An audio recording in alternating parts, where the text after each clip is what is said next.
for an entire year, but most families pay little or nothing. That's 1-877-KIDS-NOW. Welcome back to JC's Field here in Nacogdoches. We're here in the bottom of the first inning. No hits, no runs for the Islanders in the top half of the inning. So now SFA is going to come here and try to get some runs here to start the game out quickly. And might I say, it is actually a wonderful day out. It is a little bit cloudy. I do see some blue out here in the sky, so hopefully it will clear up later on for the afternoon. It does look like it's clearing up a little bit. The clouds are starting to make their way out, and the sun's peeking out a little bit. Oh, yeah, I saw it peeking out, and the crowd coming out a little bit more for both sides. It's a good day for some baseball, in my opinion. And up for our Lumberjacks, we have Nick Miner, who is the center fielder. Nick Miner, .273 batting average on the season. Yesterday, he went 2 for 5 with an RBI in the loss to the Islanders last night.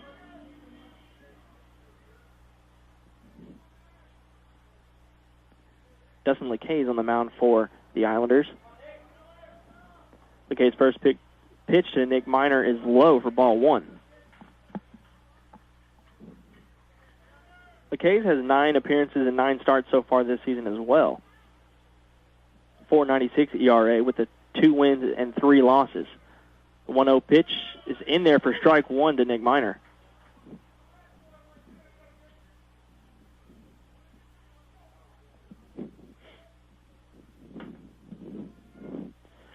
One and one now is the count.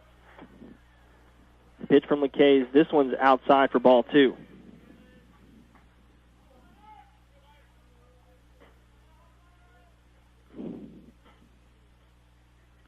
Two-one, now's the count. McKay is working from the windup. This pitch is low for ball 3. 3-1 is now the count. And Nick Miner is trying to get on base to lead the game off.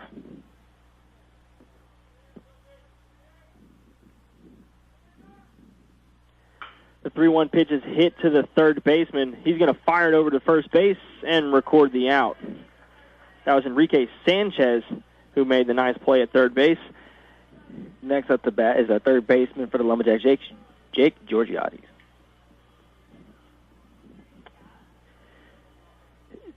Georgiades is a .292 hitter.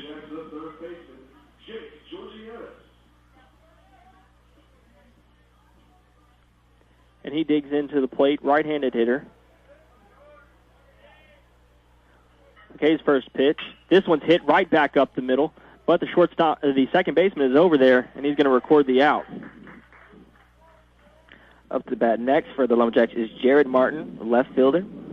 He is also a right hitter.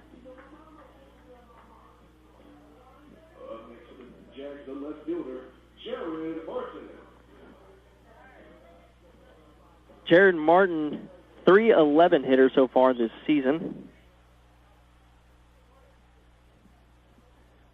And now we have 2 outs here in the bottom of the first. Kay's first pitch is in there for strike 1. Martin, the 6'4" freshman from Frisco, Texas. Looks down 0-1. Here's the second pitch, and that one's going to be in there for strike 2. No balls, 2 strikes. 2 outs here in the bottom of the first inning.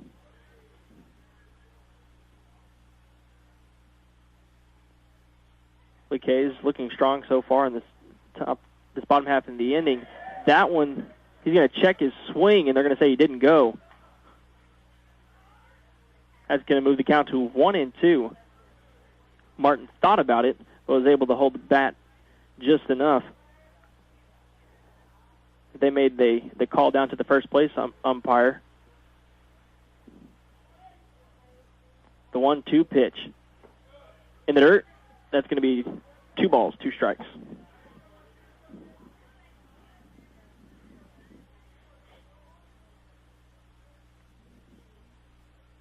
Jared Martin's played in 38 games this year for the Lumberjacks. Wow.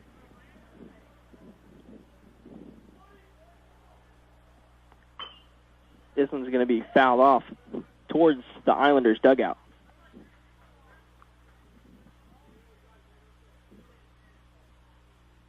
He started all 38 games as a freshman for the Lumberjacks and has played well. The 2-2 pitch. This one's going to be hit down the third baseline. They're going to call it a foul ball. And Martin's going to have to come back to the batter's box. Taking it nice and slow. Do his little trot back. Mm-hmm. Speaking of trotting, majority of y'all people who are on their way, y'all should trot your way over here to Campbell Rice Stadium to watch this amazing game. 2 balls, 2 strikes, 2 outs here in the bottom of the first inning.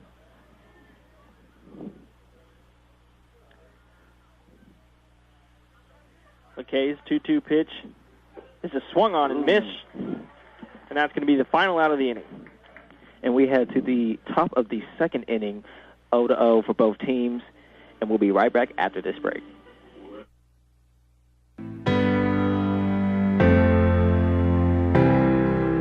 Hey, what's up, everybody? I'm Kevin. Hi, everyone. I'm Joe. And I'm Nick. I'm with the Jonas Brothers.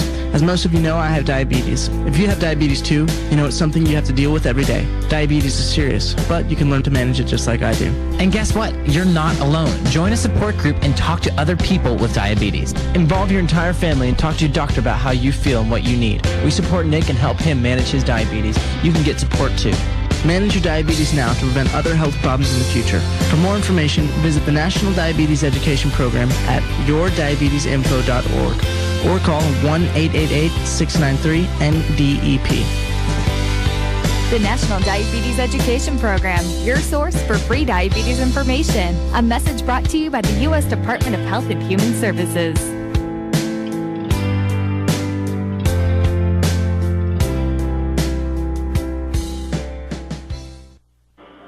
Welcome back to JC's Field here in Nacogdoches, Texas, where it is 0-0 is our score between the Lumberjacks and the Islanders from Corpus Christi.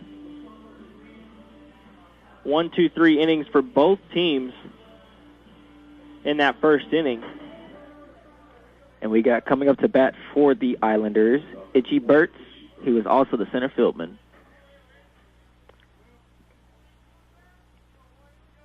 The sun started to peek out a little bit more, and the clouds are starting to clear a lot more. The first pitch to Burtz, he's going to go for the bunt, but he pulls it back, and that's going to be ball 1. Burtz has a team-best 382 batting average for the Islanders. And he might be looking to bunt here. That pitch is going to be hit right back up the middle. And Itchy Burtz is going to get on base. Kaminsky had to get out of the way on that one. Yeah, he seemed like he was about to commit to go to second base. But next up for the Islanders, we have third baseman Enrique Sanchez. That one was hit right back up. Burtz hit that right back up the middle and into the center field. So now you have one runner on base. Burtz at first base. And Enrique Sanchez. He's going to pull back his bunt, but it's going to be called a strike anyway. Seemed like Burtz was ready to still on the second base there.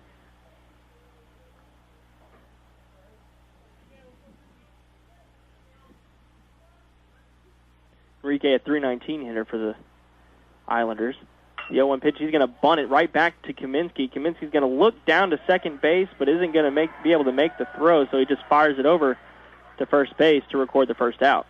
Honestly, a really good choice. A really good choice. Yeah, he did. I don't think he had time to get it over to second base, so he just got the sure out at first. Next up for the Islanders, we have the center, or left fielder, Thomas Jeffries. So now Burtz, he was able to advance to second base. Burtz at second, Jeffries at the plate. The first pitch from Kaminsky is going to be inside for ball 1. Seems like Burtz is itching to go.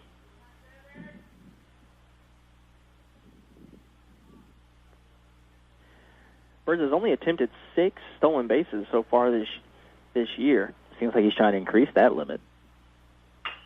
This is going to be hit back to Kaminsky, who's going to get it to the first baseman. That's going to be 2 outs, but Burtz is able to move to third base. He's trying to bring in that first run for the Islanders. We got Drake Osborne for the Islanders coming up next to bat. Osborne, a .231 hitter this year. 20 RBIs and is looking to increase that with Burt's at third base. 2 outs here in the top of the second. Kaminsky's first pitch is in there for strike 1 to Osborne. I know for sure the Lumberjacks don't want to give the Islanders any momentum right now. No balls, 1 strike, 2 outs. Second pitch, this one's going to be swung on and missed. Strike 2. Kaminsky trying to get out of this jam with Burt's at third.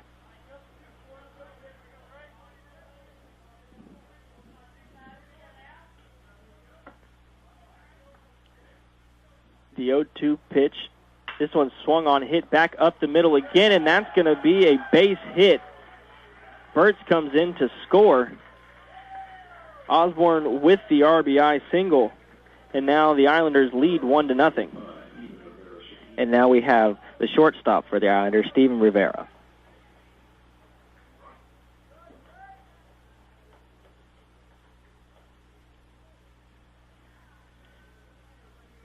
Rivera, a 157 hitter. This is his freshman year. The first pitch is in there for strike 1.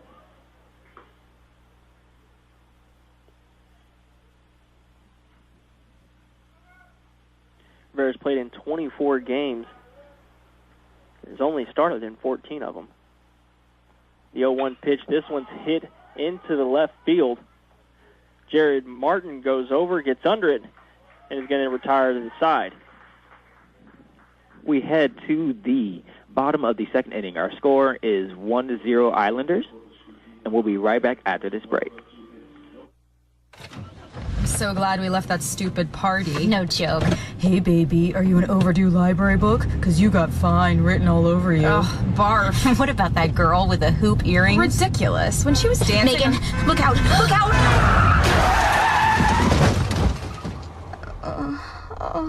Oh, my God, Becky. Becky, are you okay? My arm.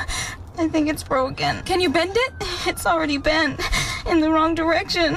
I can't believe this. I'm so sorry. I only had a few drinks. I was just buzzed. Really? Just buzzed? Yeah, I swear. Well, in that case, my arm is fine. Ah, that's better. You're really okay? You're serious, Becky? No, genius. I'm not serious. Ow! My arm, it hurts. Buzzed driving. Maybe we should stop acting like it's no big deal. Buzzed driving is drunk driving. A public service announcement brought to you by the U.S. Department of Transportation, the Ad Council, and this station. Welcome back here to JC's Field. The Islanders up 1-0 on the Lumberjacks after Burt scored from third last half inning. Yeah, the Islanders seem to have a little bit of momentum right now from the Jacks, but hopefully the Jacks can bring some heat back to the Islanders. Drake Osborne with the RBI last half inning. And up to bat for our Jacks, we have Josh Evans, who is our first baseman. Evans, .284 on the year. This is his batting average. 24 RBIs and leads this starting lineup with 6 home runs. He's getting nice and ready to bat. McKay's first pitch is going to be low, ball 1.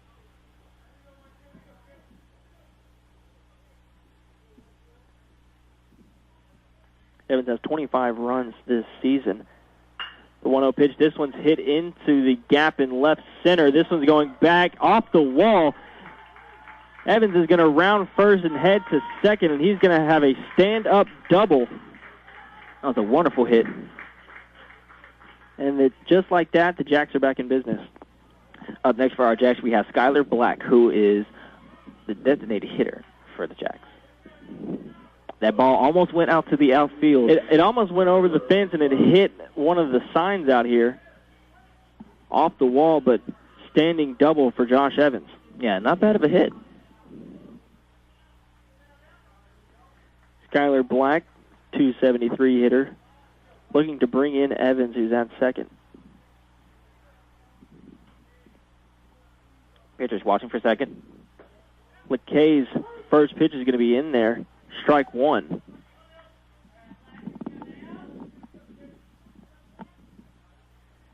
Black gets the sign from the third base coach and then steps into the batter's box. 0-1 the count. Kays looks down to the second baseman, and he fires it in there for strike two. The fans here at JC Field did not like that call.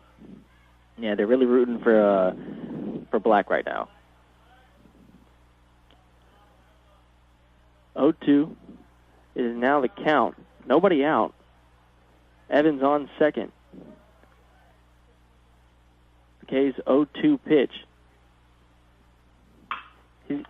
Black's going to hit it back up the middle. It's going to get into center field. Evans going to come around to score. The throw home. The center fielder threw it home. The catcher was going to try to get it to second base as Black is able to get into second base. And that'll bring the first run for the Jacks. Now tying it up 1-1.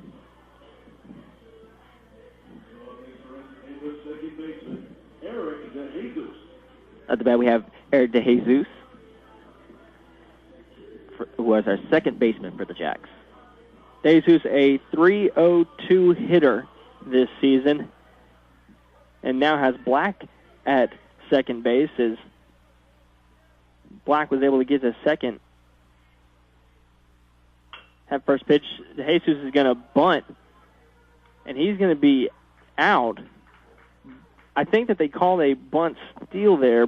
Black was supposed to advance to third, but kind of hesitated and then just made his way back to second base. So now there is one out with a runner on second. And up next for our Jacks, we have our shortstop, Manny Vasquez.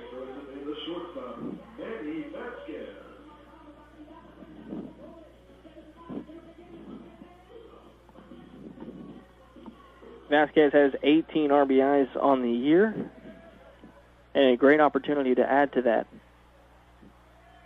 McKays looks at Skylar Black at second, deals. This is going to be in the dirt. It's going to be in the dirt. Skylar Black's going to advance to third as the ball hit off the catcher's shin guard and then bounced over the railing here at JC's Field and out of play. It's good seeing it for a fan. It was a bizarre play as it just hit off of the catcher's shin guard and got enough momentum to get over the top of the... Just barely. I know. But Skylar Black was able to advance to third. 1 ball, no strikes, 1 out here. LeKay's pitch. This one is hit to the third baseman who's going to fire home, play at the plate, and he is out. Skylar Black is out at home. But we now have someone on first base. And up next we have Jared Huber for the Jacks. Skylar Black was at third, and he hit it to the third baseman. Vasquez hit it to the third baseman, and the play at the plate. Black had no chance. Huber now at the plate. 2 outs, runner at first. This one's hit into right field. Over goes Nick Anderson, and he's going to get the final out of the inning. Nice momentum for our Jacks. We are at the top of the third inning with score tied 1-1 between the Jacks and the Islanders, and we'll be right back after this break. So, Jacqueline. Yes, Mom? I wanted to talk to you about something, and... Oh, wait, hold on. I just got a text. Oh, wait, Mom. I just got a message. So many comments on my comment. Hey, guys, check out my new video game. Mom, what? Huh? Pew, pew. What'd you say? This weekend, unplug. Getting closer to nature can get you closer to your family. To find the forest nearest you, go to discovertheforest.org. Brought to you by the U.S. Forest Service and the Ad Council. Have you resolved to make 2011 a healthier year for you and your family, but are struggling to find a fun, cost-effective way to work out? Consider the programs offered at your local Boys and Girls Club swimming pools. Both Lufkin and Nacogdoches facilities are open to the public and offer fun aquatic exercises such as exercise classes, lap swimming, water walking, swim team, and more. We are a year-round facility that is indoors and heated and available for rental. For information, call 936-560-6844. Welcome back to J.C.'s Field here in Nacogdoches. 1-1 is the score after the Jacks were able to get a run back in the last half inning as Josh Evans came around to score off a Skylar Black double. The Jacks were able to hit the ball last half inning. Yeah, they were able to bring in some good momentum and heat, showing the Islanders that they are right on their feet and they're not gonna give up so easily.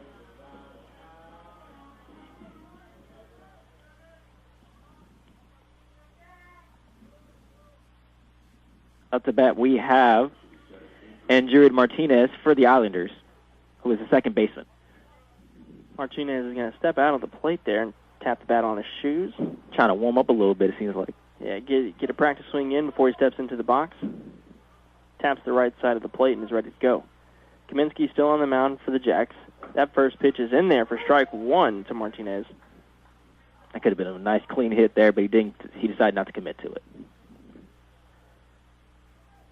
0-1 now. No balls, one strike. Kaminsky still working from the stretch. He's going to step off and then step back in. Kaminsky, 0-1 pitch. That one's just a bit outside. Going to move the count to 1-1.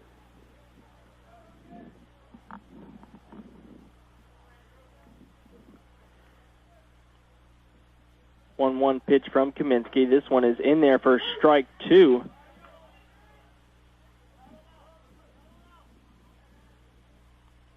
1-2 now the count to Martinez.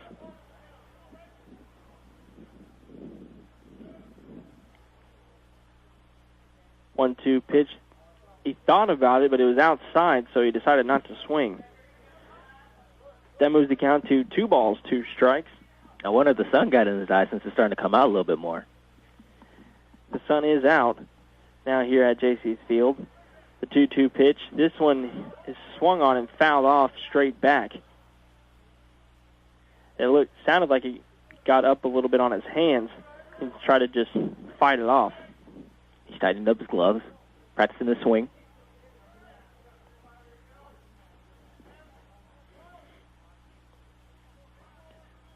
Two balls, 2 strikes now. Kaminsky. This one's hit into right field for a base hit. Williams is going to get over to try to get it in, but Martinez now with the first single of the day. Yes, sir, and we're right back to Jackson Owens of the Islanders.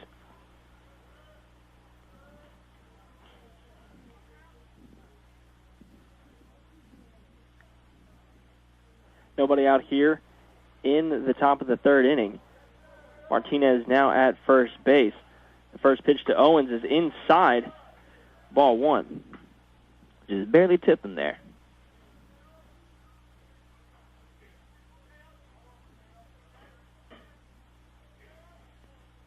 One ball, no strikes. Nobody out here in the top of the third. Second pitch to Owens is going to be in there for strike 1.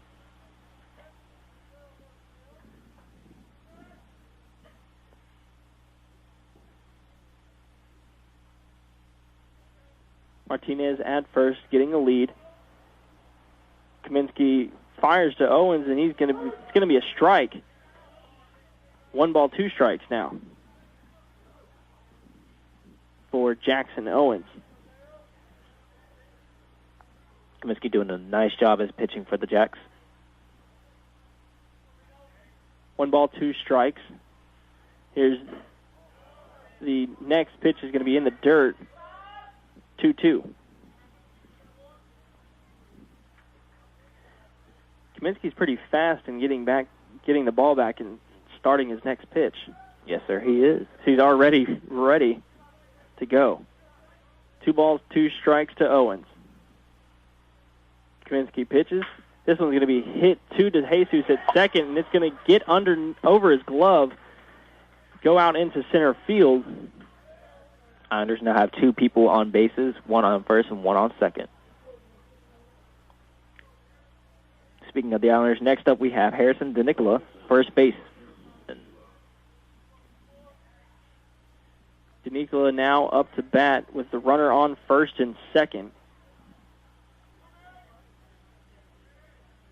And a perfect opportunity with nobody out to get some runs here for the Islanders.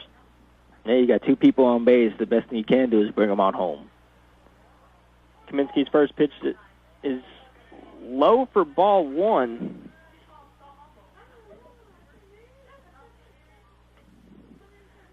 DeNicola is a left-handed batter. Sometimes you see a defensive shift, but not in this case. The 1-0 pitch. This one is hit into left field. Cody Williams comes up. He bobbles it a little bit before firing it to home. So now bases are loaded for the Islanders, as Williams did a nice job of getting the ball in before a run came home. Next up for the Islanders, we have Nick Anderson, who is the right fielder. Bases are loaded, so Kaminsky's going to have to do something to stop this momentum from the Islanders.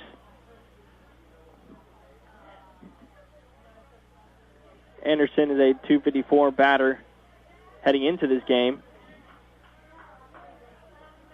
This is his second at bat. He's 0 for 1 so far. That pitch is going to be inside for ball 1. Must be really scary having a ball coming that close to you. Seems very dedicated to hit the ball and bring the boys on home. 1 ball, no strikes, nobody out with bases loaded. Kaminsky's pitch is high for ball 2.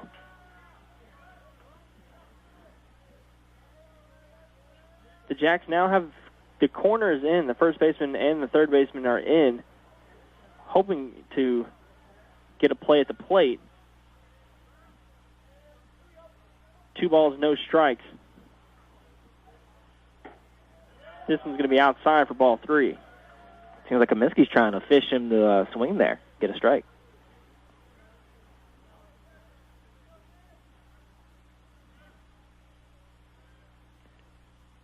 .30 now the count. Kaminsky's just trying not to walk him.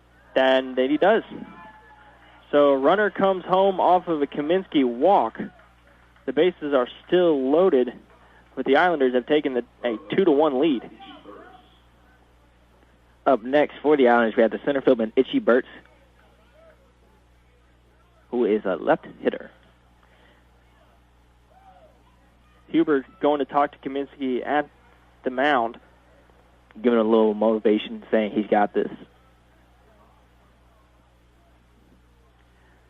Burtz, in his first at bat here, hit a line drive back up the middle. Or it seems like a fast one, it seems like. First pitch to Burtz. This one's hit right back up the middle again to Jesus with a nice grab. He was able to get the runner out at second, but a run comes home, and Burtz was able to get to first base. So now the Islanders have a 3-1 lead with runners at the corners. We have third baseman for the Islanders, Enrique Sanchez, coming up. That was Owens that came around to score for the Islanders. Got people on first and third base.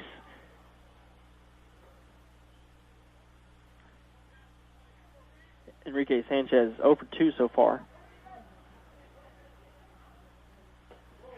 This one's going to be a ball. Pass ball. And Corpus Christi is going to play another run here in the top of the third. And this is going to push the score to 4-1.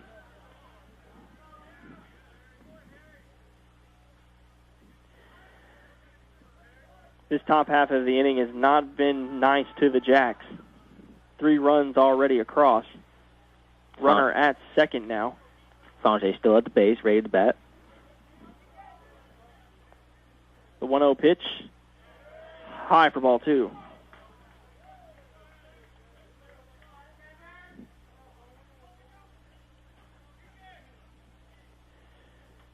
Trayson Kubo's warming up for the Lumberjacks. The 2-0 pitch is outside for ball 3. Seems like Kaminsky's throwing a lot of balls out here.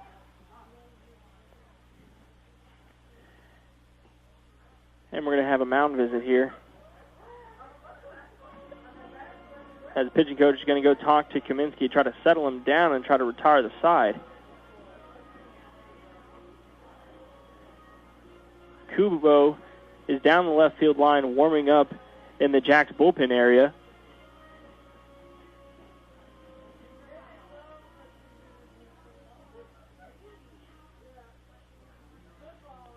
Burtz is at second base for the Islanders,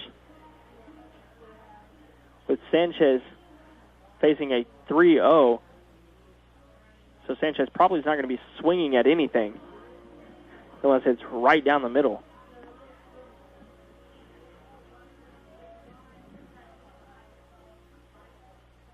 Seems like they got Kaminsky settled down a little bit now, keeping his composure.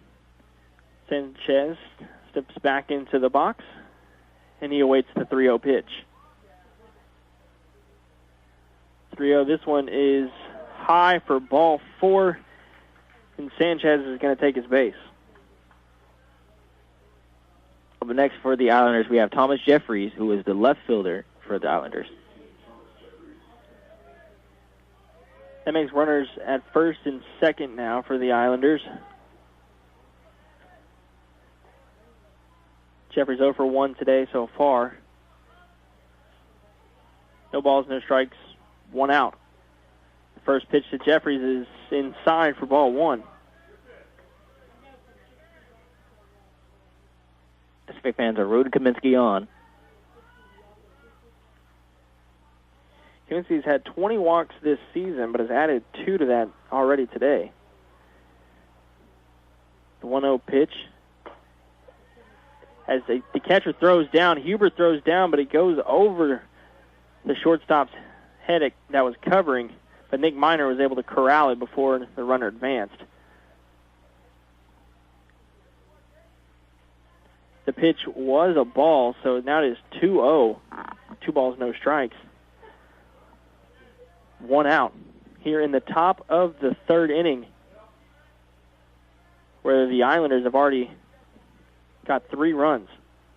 Kaminsky looks at the second base. This one is hit to third. Georgiadis is going to fire it to DeJesus at second, who gets 1 out, but he didn't want to throw it over to first. So now there's runners at the corners with 2 outs. Next up to bat, we have Drake Osborne for the Islanders, who is the catcher.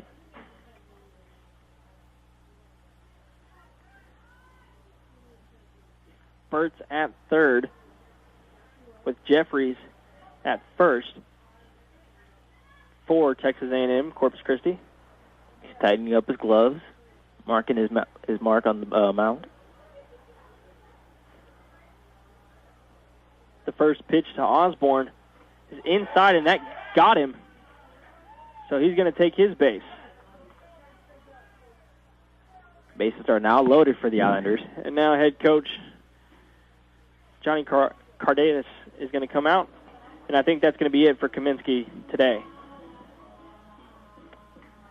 So Kubo is going to come in for Kaminsky.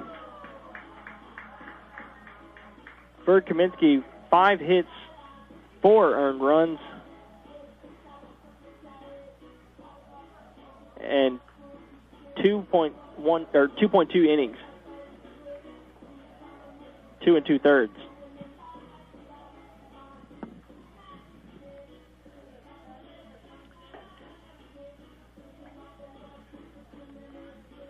Let's get to know a little bit about our next pitcher, Trayson Kubo. The right-hander, 6'171" junior from Hawaii by his way of Arizona Western College. Made his way from Hawaii to Arizona, now to the Lone Star State here in Nacogdoches. He is a right-hander, it seems like.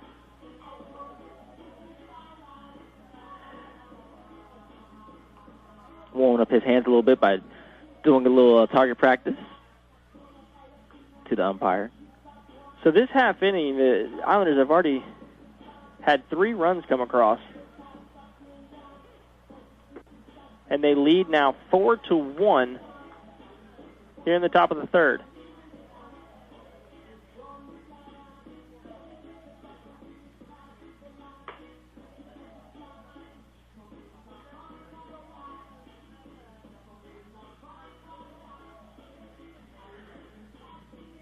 It's starting to become a pretty nice day. The clouds have moved out. The gray clouds have moved out. Oh, yeah. Now it's blue skies. Still a little bit cloudy, but not in the bad way. You got birds flying over.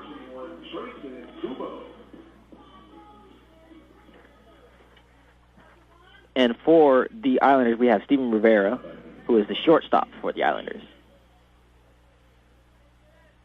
Let's see what Kubo's got.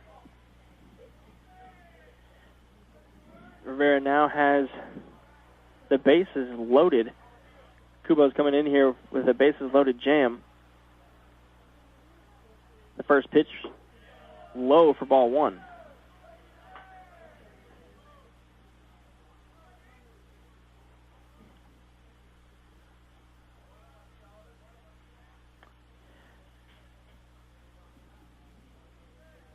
One ball, no strike, 2 outs.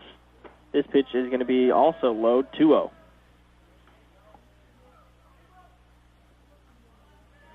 The Islanders have almost batted around this half inning. 2 balls, no strike, 2 outs. 2-0 pitch. In there for strike 1.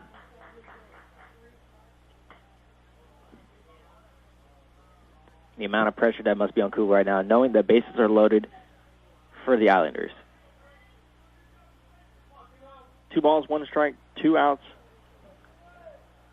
here in the top of the third. 2-1 pitch is in the dirt. It's going to move it to 3-1.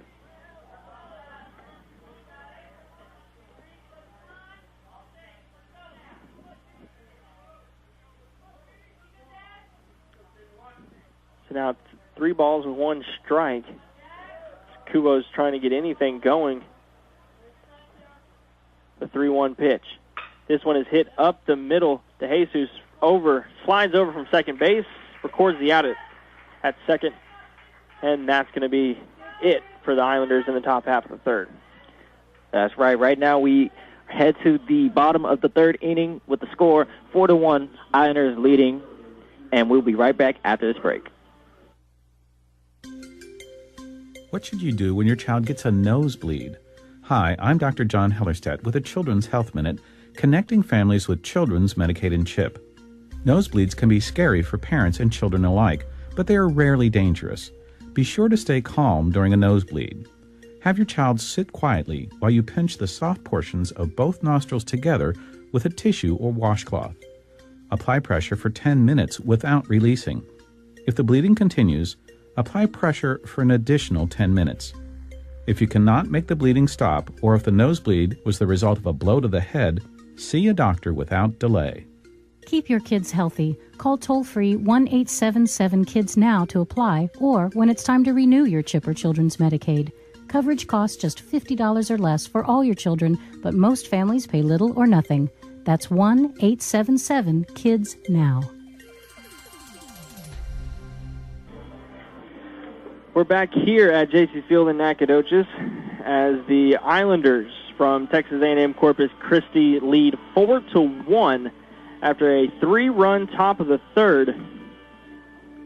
And now the Jacks are going to try to get some of that momentum that they had in the bottom of the second, see if they can get across some runs and cut down that lead. Yeah, it was looking pretty ugly out here. as there are a lot of balls being thrown by Kaminsky, but then got switched out by Kubo. And next up for the Lumberjacks, we have Cody Williams, who is the right fielder.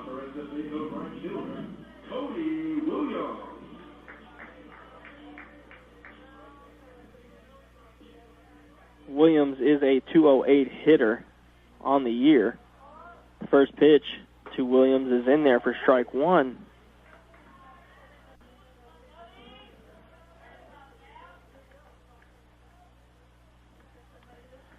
No balls, one strike to Williams. Lacaze throws it in the dirt. Ball one.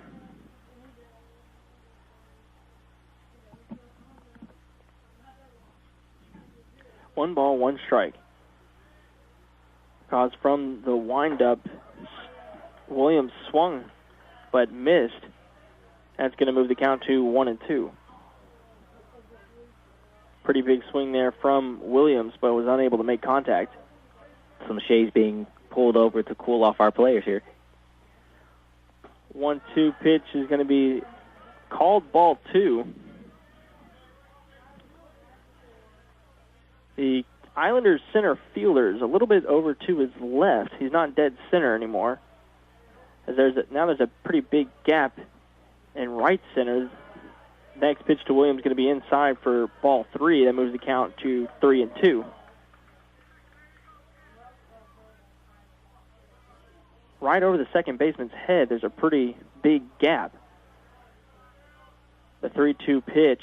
This one swung on and fouled off towards the Lumberjacks dugout. Finally got some contact with the ball. He was trying to just fight off anything. I think he thought it was close, so he just tried to get contact with it. The 3-2 pitch. This one is hit into left field. Just over the shortstop. Williams is going to reach base. Thought about running towards second base. Up next for the Jacks, we have center fieldman Nick Miner.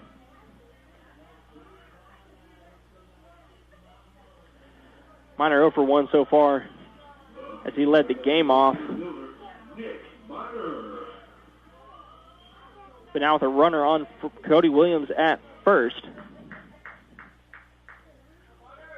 Williams has only attempted 2 stolen bases this season. As the first pitch to Miner, he's going for the bunt. That one's going to get down. The catcher made it. The catcher threw it over to second. Williams ran into the shortstop who was covering, knocked the ball out of his hand, so he was safe. But it looks like the shortstop for the Islanders was a little shaken up. Yeah, it seemed like he hurt his leg a little bit there as they kind of clashed going towards second base. Yeah, Williams slid into it, and as the shortstop, Rivera, was trying to make the tag, the ball got knocked out of his hand. So now Williams is going to be at second. Miner, whose bunt didn't go very far, which allowed the catcher to, make a nice throw over to second. But now we got a runner at first and second with the head coach from Texas A&M talking to that second base umpire about that tag. And he's being kind of animated. Seems a little bit fierce about it. I mean, the ball was knocked out of his glove. I mean, it didn't. And now the head coach is demonstrating, I think, what happened on the play. But the ball was knocked out of the glove. Yeah, it should still count. He should be safe. And at this stage, you don't have instant replay. You can't see if he tagged him and had complete control of the ball or not. And now the first base umpire is going to kind of jog over. He's going to jog over and try to help out his umpire.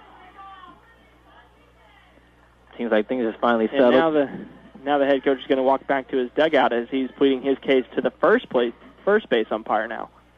Up next for the Jacks, we have Jake Georgiades with third baseman. We can resume play as soon as the manager's now standing at the line. It's still in play. still in play, pleading his case, and now he's gonna head back to the dugout. Nope, he's still going. Nope, he's still.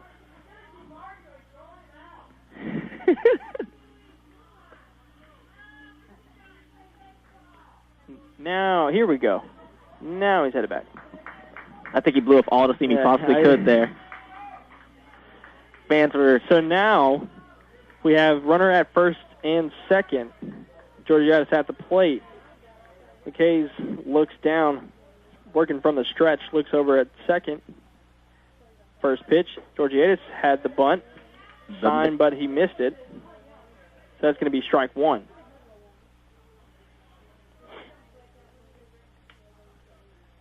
I wonder if it's a good idea to actually bunt or try to go for a hit here while we got two people on base. They might be trying to move the sacrifice bunt, trying to move the runners over. No balls, one strike, as the K's looked back and stepped off the mound, thought about throwing to second.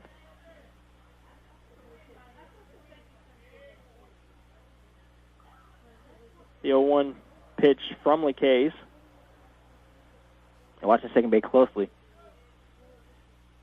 Georgiadis is going to bunt again, but he pulled that one back, so 1-1.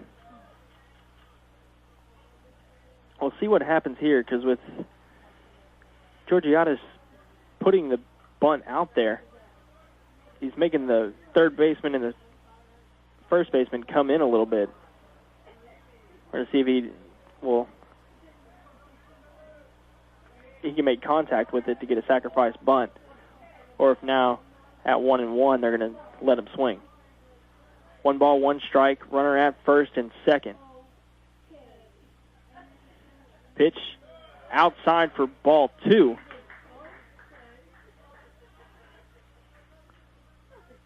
And Georgiadis didn't go for the bunt on that one. So he might now have the sign to swing away. 2 balls, 1 strike. McKay's pitch is going to be in there for strike 2.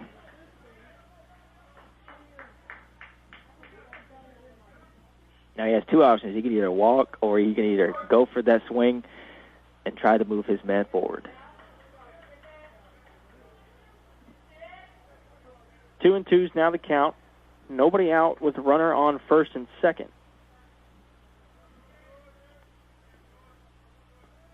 McKay's 2-2 pitch.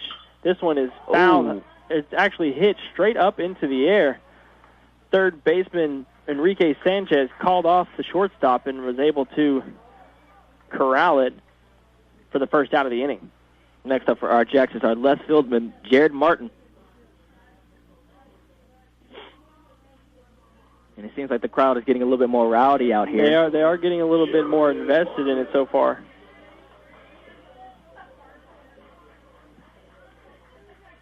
As the sun is now fully out. 1 out, runner on first and second.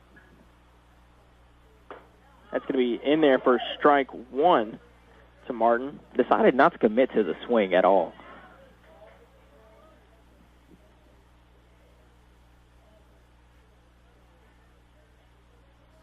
Okay, he's constantly looking towards second. Martin is a .311 hitter on the season. The 0-1 pitch is in there for strike 2. As LeCays is trying to get out of this jam. As the Jacks have runners on first and second. Jared Martin at the plate. No balls, 2 strikes. 1 out here in the bottom of the third. The Islanders lead 4-1. LeCays getting the pitch call from the catcher. The 0-2 pitch is swung on and missed. And now there are 2 outs for the Lumberjacks. A good swing attempt, though. Very good swing attempt. Up next for our Jacks, we have Josh Evans, who is our first baseman. Now, last inning, Evans hit a shot into the left center off the wall.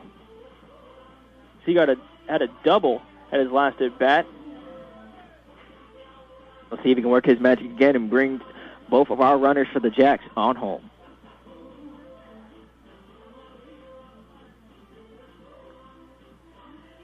Evans, a 5'11 senior from Ponca City, Oklahoma.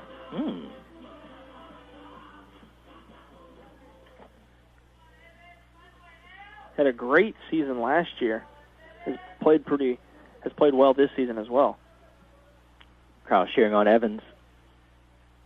2 outs. Runner at first and second, and the first pitch to Evans is going to be called strike one.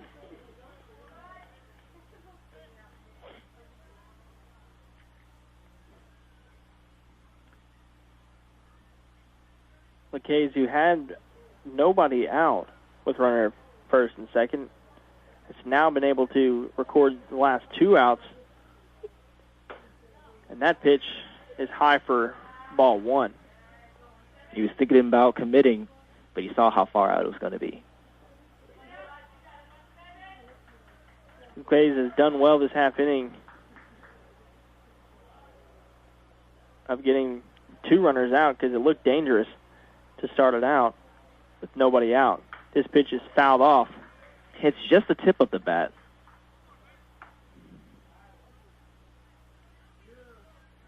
1-2 now the count. 2 outs here in the bottom of the third. We have Cody Williams at second base. Nick Miner at first.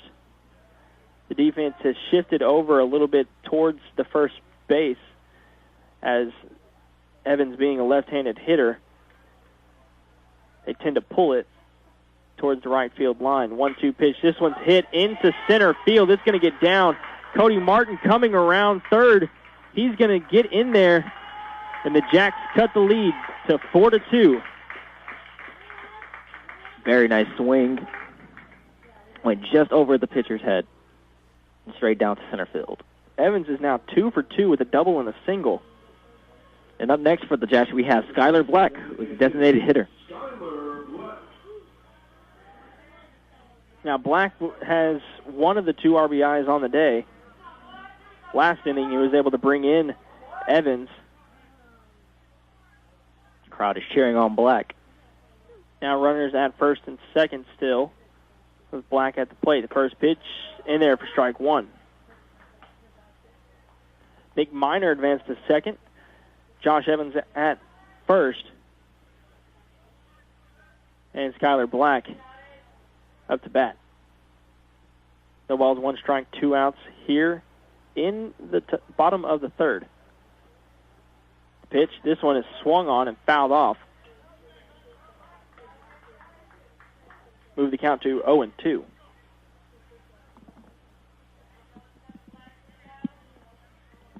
No balls, 2 strikes, 2 outs. The K's trying to get out of here with limited damage.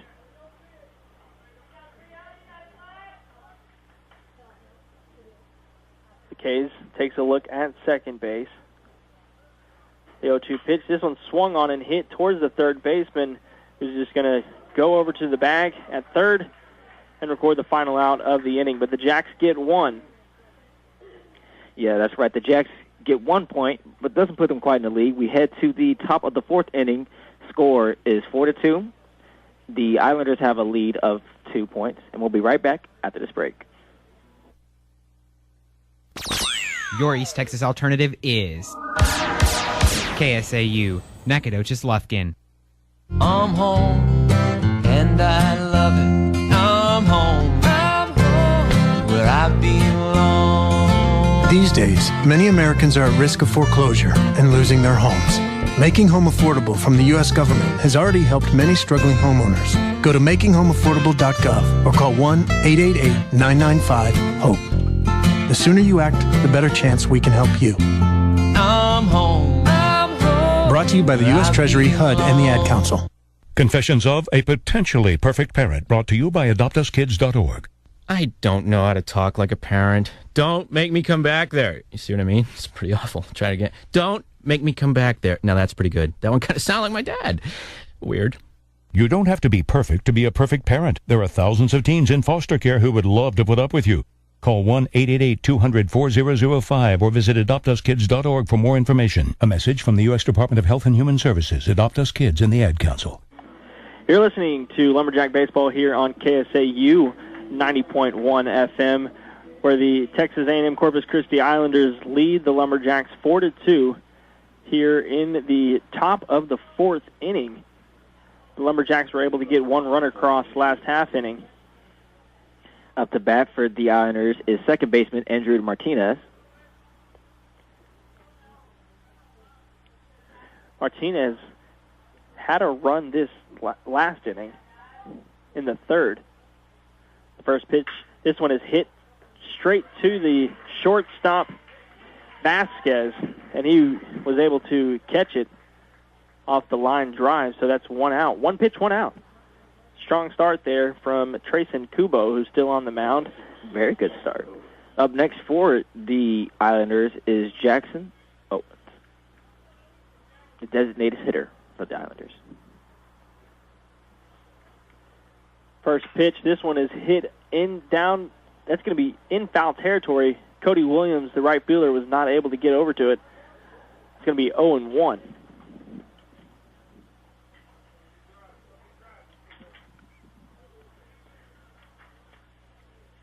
No balls, one strike.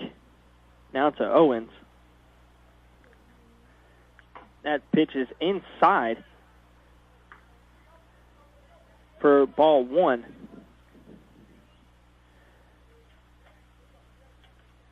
One ball, one strike, one out here in the top of the fourth. This pitch is fouled off straight back. Got the crowd a little bit scared. Yeah, to hit the metal here. Scared me. The count's now 1-2 to Owens. 1-2 pitches in there and gets Owens looking. That's Kubo's first strikeout of the day. And now there are two outs. Very good start for the new pitcher, Kubo. Next up to bat for the Islanders is Harrison DeNicola. Was the first baseman. DeNicola got on base last inning as well.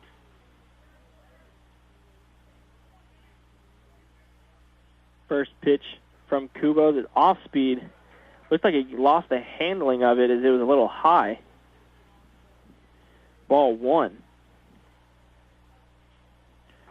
Josh Ponder, the sophomore right-hander, is warming up as that pitch from Kubo is in there for strike one.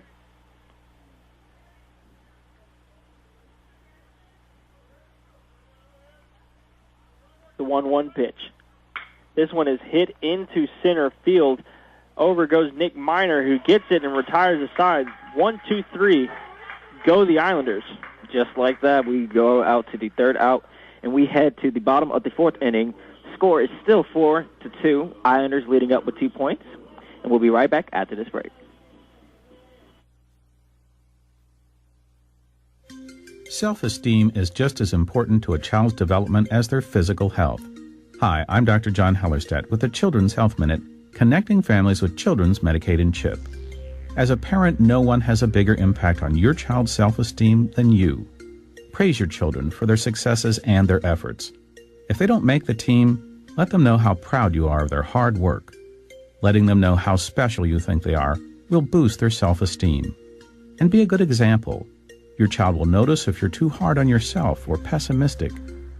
Teaching your child to love themselves will give them the confidence they need to tackle life's problems when they arise. Keep your kids healthy. Call toll-free 1-877-KIDS now to apply, or when it's time to renew your CHIP or Children's Medicaid. Coverage costs just $50 or less for all your children for an entire year, but most families pay little or nothing. That's 1-877-KIDS now. Welcome back to JC's Field 4-2. Islanders have the lead over the Lumberjacks. Up for the Jacks, we have Eric DeJesus, second baseman. DeJesus, one of the few seniors on this year's team. First pitch in there for strike one. Day's getting more and more lovely outside as the game goes on. Seems like more people are coming out, coming back with snacks. I need a snack. No balls, one strike. This one is hit down the third base line. That's a fair ball. DeJesus rounding first, going to head to second. And he's going to get in there with a stand-up double to lead off the bottom of the fourth inning. Very nice hit down the third base line. Up next for the Jacks, we have Manny Vasquez, who is the shortstop.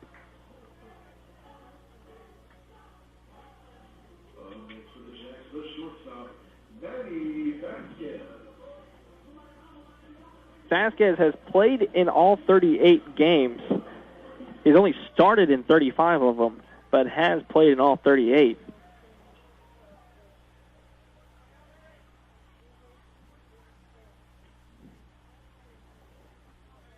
DeJesus at second base.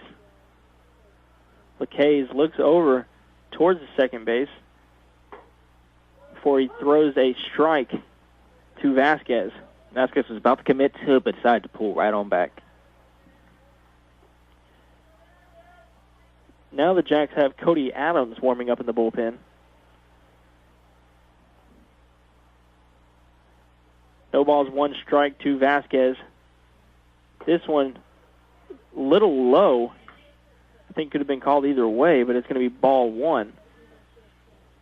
With the form that he has, it seems like he's about to try to knock this one out the park with how he's raising his leg up. 1 ball, 1 strike. Runner on second. Nobody out here in the bottom of the fourth.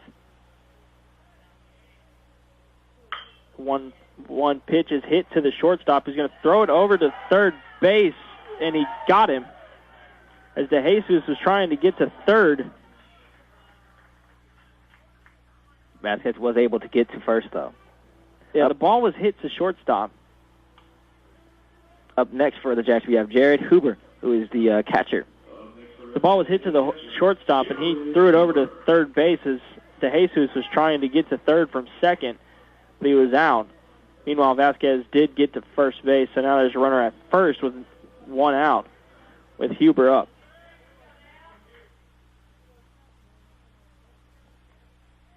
First pitch from the K's is in there for strike one. 1 out for the Jacks. The Jacks still have a lot of opportunities to bring some runs on home.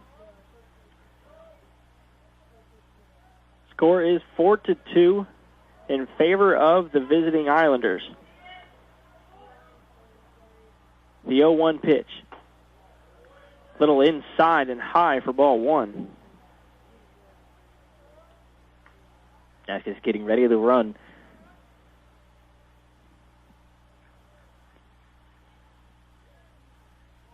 One ball, 1 strike, 1 out. Graves looks over. He's going to throw over to first, but Vasquez is in time. I should not have said he was ready to run, because he sure did try. Like an oracle now.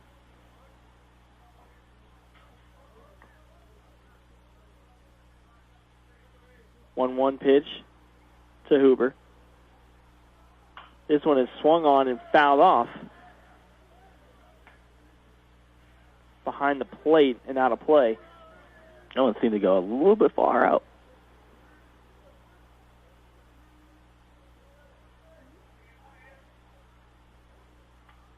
Now 1 ball, that's going to push it to 2 strikes.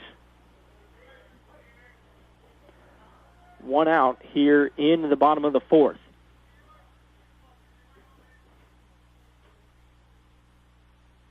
One-two pitch is swung on, missed, but it's in the dirt. So it's going to be called. It's just going to be a strikeout. Runner's not going to be able to go down to first since Vasquez is there. Up next for the Jacks, we have right fielder Cody Williams.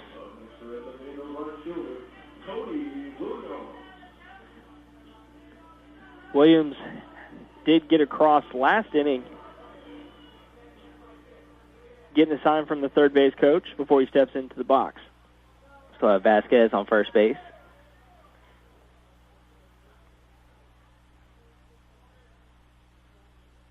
First pitch to Williams. In a little low, ball one.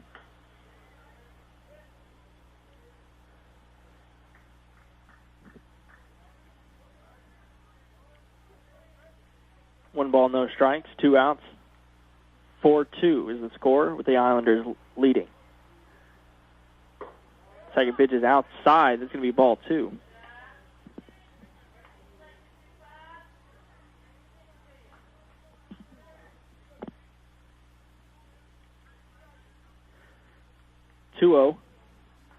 Is the count.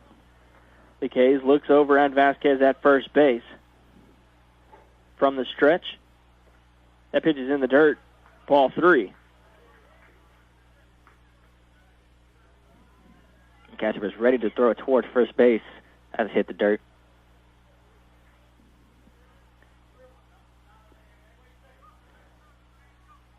(3-0). Don't expect Cody Williams to be swinging at anything unless it's right in the middle. And exactly that. It's going to be in the dirt. Ball 4. And now, runners at first and second. And back up to bat, we have center fielder Nick Miner for the Jacks.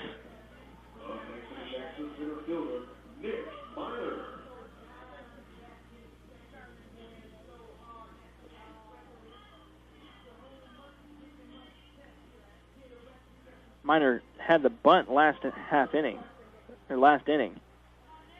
Had the bunt that moved runners over, and he was able to get to first as well. Now runner at first and second. 2 outs here in the bottom of the fourth. Miner, first pitch is in the dirt. It's going to hit in front of the catcher. He's going to throw it over to third, and he's safe. As the tag was a little low, and Vasquez was able to get over the tag. And Cody Williams also advanced. So now you have runners at second and third, 2 outs. The pressure's on for Miner. Miner has 19 RBIs on the year. Looking to add more right here. The 1-0 pitch to Miner. This one swung on and missed. Good swing there, but was unable to get contact with it. This is definitely a good chance for the Jacks to bring on 2 runs. 5 hits apiece for both teams. The 1-1 pitch to Miner from the K's. This one is swung on, fouled off. Pushes the count to 1-2.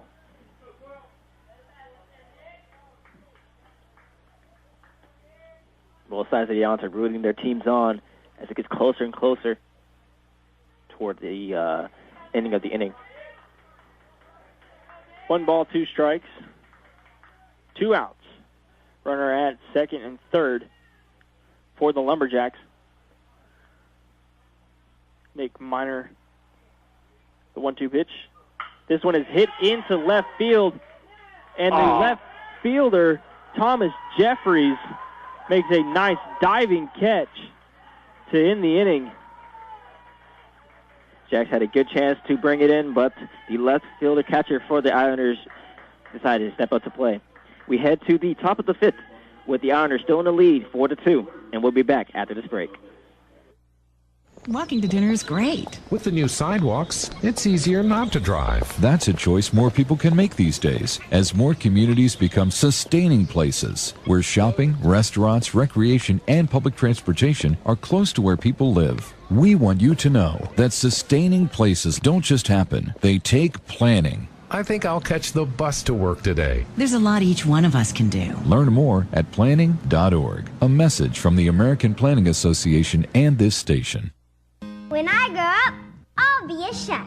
Because chefs get to cook yummy cheeseburgers, pizza, and chocolate everything.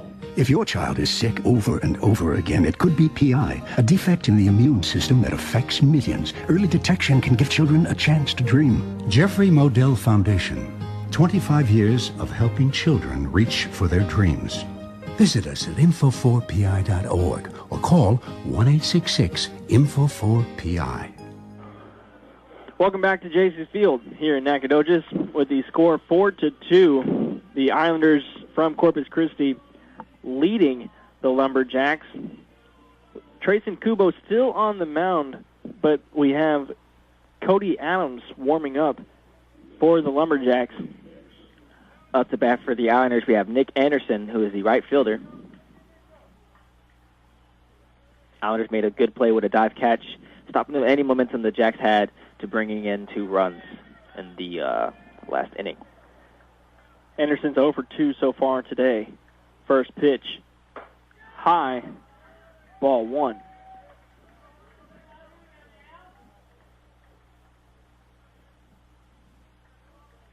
Here we are in a pretty entertaining game so far. The 1-0 pitch is hit to the third baseman, Georgiadis, who fires it across the diamond, but is unable to get the out. That was a little slow blooper to third base, and Georgiadis wasn't able to get it over to Josh Evans in time. Yeah, the ball decided to skid on the edge of the third base line.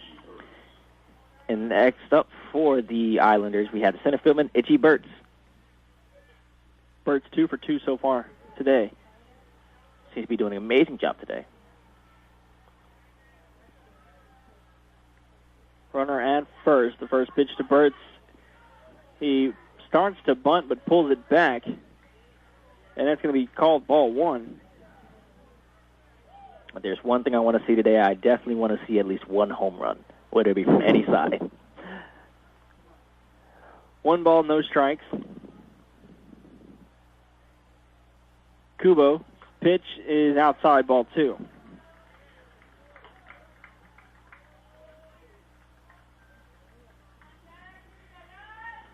Burtz, the left-handed batter, looking on to the third base coach, getting his sign. Runner at first base gets his lead. Kubo's 2-0 pitch in there for strike 1.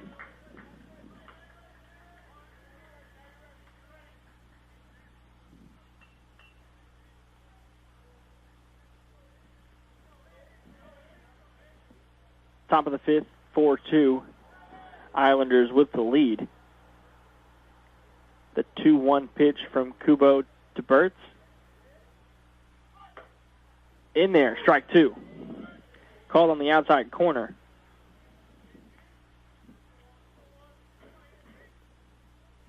Miner looking a little bit hesitant there.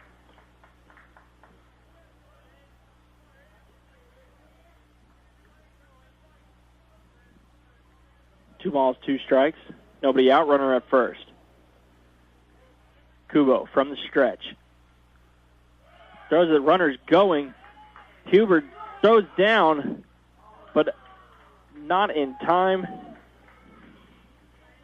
Counts as safe. Anderson is safe, stealing second, but Kubo did get the strikeout of Burtz, so now there is 1 out with a runner at second. And next up for the Islanders, we have Enrique Sanchez, who is the third baseman. It's Kubo's second strikeout of the day.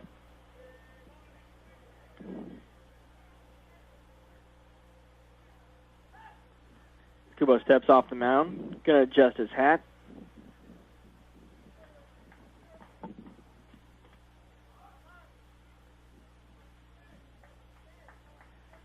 No balls, no strikes. First pitch, ball 1.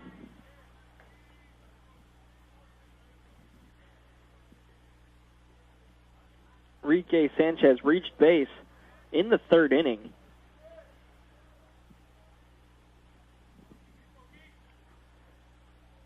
The 1-0 pitch from Kubo. He looks down to second. This pitch is fouled off. It's going to be the first strike. Whenever I see one of those balls foul out, I always think how far it's going to land. It's one of the more frightening things about baseball. Yeah, that baseball can go anywhere. 1-1 pitch. Off speed, goes right back up the middle, and then it bounces off the base. The off-speed pitch from Kubo was hit. It went right back up the middle, and it bounced off of second base. Vasquez, the shortstop, was able still to corral it and throw it to first, but it wasn't in time. Now you have runners at the corner. For the Islanders, we have the left fieldman, Thomas Jeffries. And now a pitching change as head coach Cardenas goes out to take the ball from Kubo. Coming in to pitch now for the Lumberjacks is Cody Adams, who pitched yesterday in a 9-2 loss to the Islanders. Kubo I think he did a good job coming in relief of Kaminsky. He had 2 strikeouts. Yeah, he did a wonderful job in replacement of Kaminsky. Definitely brought in some more momentum towards the Jacks. Yeah, no runs. I know with 2 strikeouts for Kubo. Only pitched, I think, a couple, maybe an inning and a third. Inning and 2/3, I believe. Adams is a left-handed pitcher from Seymour, Texas. 6'2", 192-pound junior is Cody Adams, the lefty. Just from looking at him practice, he seems to have quite an arm. Yeah, he has that little sidearm pitch that a lot of batters don't like facing. It seems very confusing for batters. You know, it could be a curve or a screw or just a regular fastball. It also looks like it could be a very good bowling technique. Well, the Islanders have runners on the corners. Nick Anderson at third base. Thomas Jeffries is up to bat for the Islanders. With Enrique Sanchez at first base. Jeffries in the third inning hit into a fielder's choice. He reached base. First pitch from Adams of the day is in for strike 1.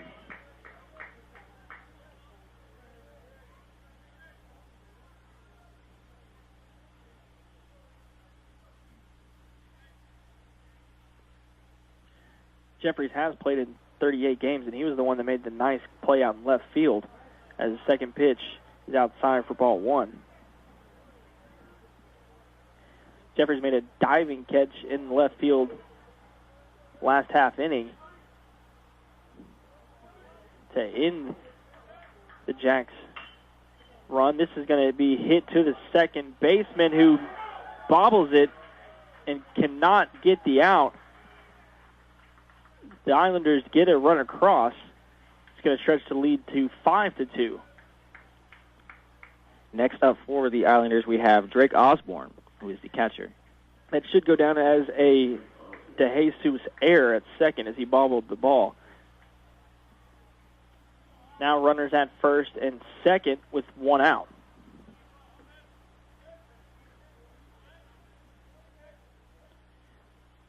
First pitch to Rivera. This one is hit right back to De Jesus, who catches it, tosses it over to Vasquez, covering at second to get the runner at second before he can tag up.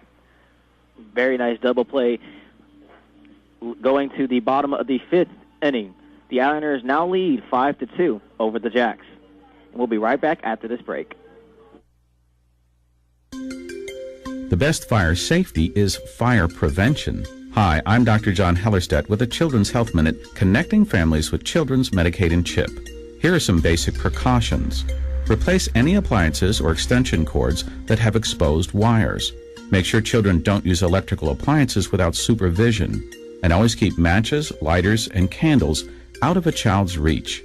Check smoke alarms regularly and make sure everyone knows where you keep fire extinguishers and how to use them. Plan escape routes and practice fire drills with the family. Being prepared is the best way to protect your family from the dangers of a fire. Keep your kids healthy. Call toll-free 1-877-KIDS now to apply, or when it's time to renew your CHIP or Children's Medicaid. Coverage costs just $50 or less for all your children for an entire year, but most families pay little or nothing. That's 1-877-KIDS now. Welcome back to JC's Field in Nacogdoches, Texas, where the Texas A&M Corpus Christi Islanders lead 5-2 over the SFA Lumberjacks. Up to bat for the Jacks is Jake Georgiades, third baseman.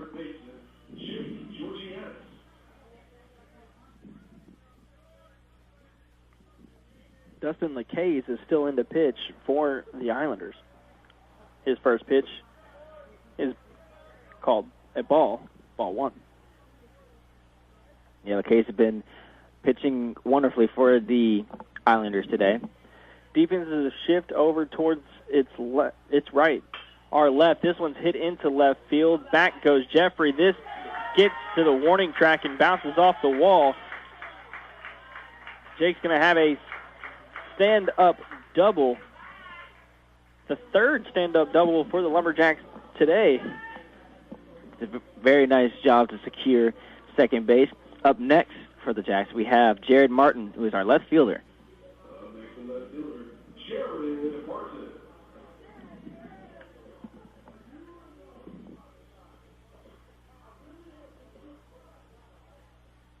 Martin, the only freshman who's getting a start today.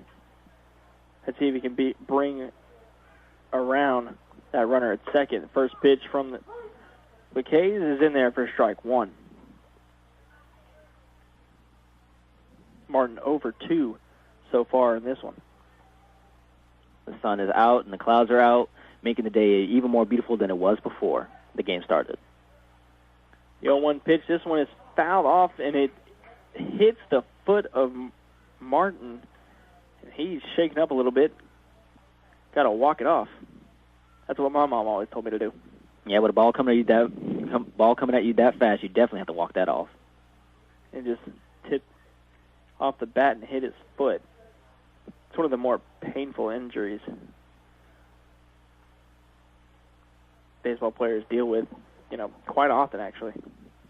It's never an upper region. It's always the bottom half of the body. As Martin's still walking around, talking to his third base coach.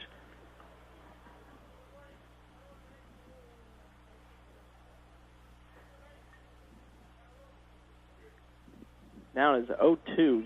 No balls, 2 strikes for Martin. After that one hit off his foot.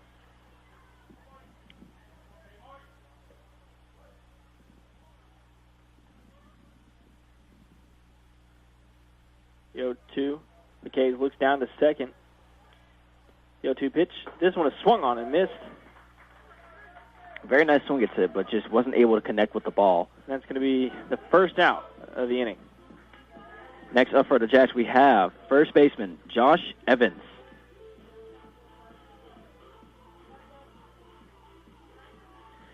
Josh 2 for 2 in this one. As the Islanders head coach is actually going to come and make a change. We had a pitching change for the Islanders.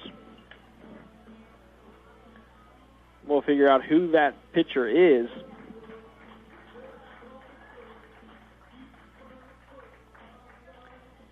Jesse Phillip. The left-handed sophomore. So the Islanders go with a left-handed pitcher.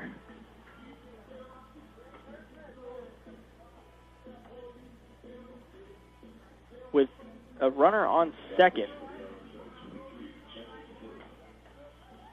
I think it was a really good idea to switch out LeCays for Phillip. Now Phillip is a 6'2" redshirt sophomore from right down the road in Lufkin, Texas. Oh, really? from right down the road, and he's went to the Islanders and what are the odds of that? Went from Lufkin High School.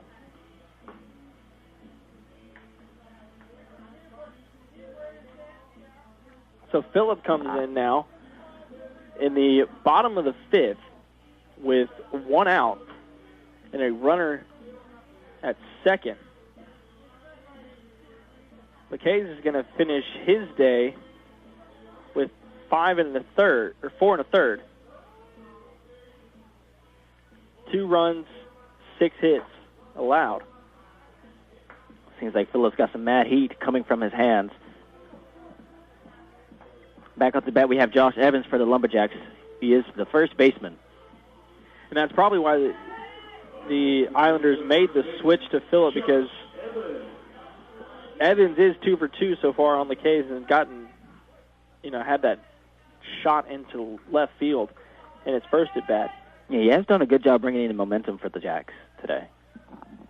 1 out, the first pitch from Phillip. This one is swung on and hit over the bleachers out of play. 0-1. I know for sure that had the crowd ducking. No balls, 1 strike, 1 out. Here in the bottom of the 5th. That's going to be high for ball 1. Seems like Phillip is taking a little bit off these pitches so far. I think he's trying to get a feel for how the batter is, which is not a bad idea. The 1-1 pitch. Inside for ball 2, as Evans had to get out of the way a little bit. Now, believe it or not, baseball fans, it is such a nice day out here that there is actually a dog playing catch with her owner outside. That's how wonderful it is out today. 2 balls, 1 strike. 1 out, runner at second. This one is swung on, fouled off, and that also hit his foot, I believe. And now Evans is going to walk it off. Seems like we're getting a little bit more lower body injuries coming closer to the end of the game. And, the worst thing is those always hurt. And then then it's also counted as a strike. So, yeah, especially with the ball coming around 80 to 90 miles per hour, I can only imagine how painful that must be on your feet. Evans back into the box, the left-handed hitter. 2 balls, 2 strikes, 1 out. Phillip looks over at second base. This one's inside to move the count full. 3-2.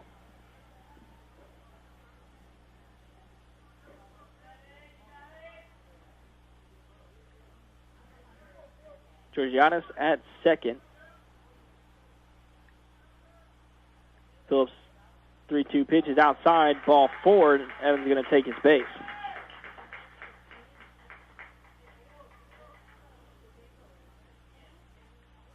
That was a relief for Evans. Up next to bat, we have Skylar Black for the Jacks. Black's the DH for the Jacks. 17 runs batted in this year, as now we're going to have a mound visit from the Islanders after just 1 at batter for Phillip. I think they're going to call him. Nope, they're going to pull him. So Phillip faced 1 batter, 1 walk. And we got a new pitcher. Wow, just like that.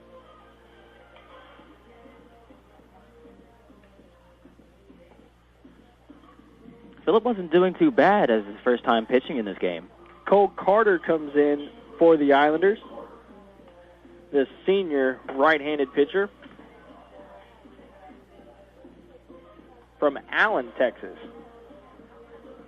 So in a strange event, and I think now that I think about it, it could have been with the left-handed hitter, Evans. They wanted the left-handed pitcher there. Evans had done well against Lecrae's, so they brought him in for that 1 pitcher.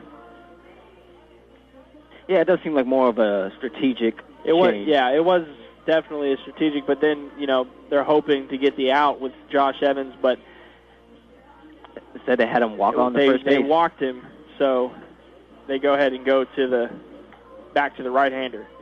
But again, Phillip didn't do too bad of a job with going against Evans.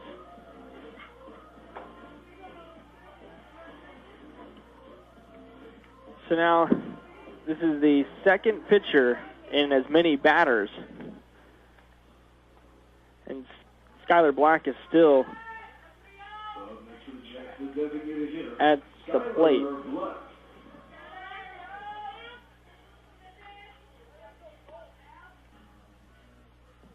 One out, runners at first and second.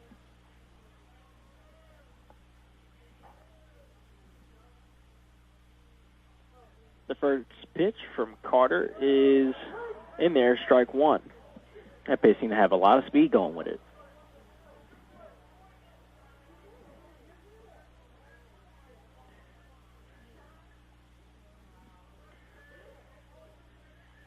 Black is 1 for 2 in this game. The 0-1 pitch inside a little bit, ball one. Almost committed to the swing.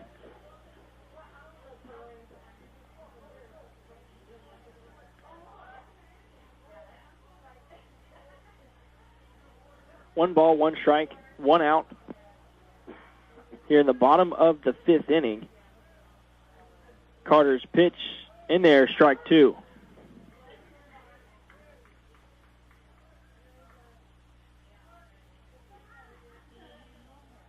So the Jacks are just trying to get any runs across as they trail by 3, 5-2 in this one. So far only having one out. 1-2 pitch. Outside, ball two. Catcher for the Islanders is ready to throw towards first base.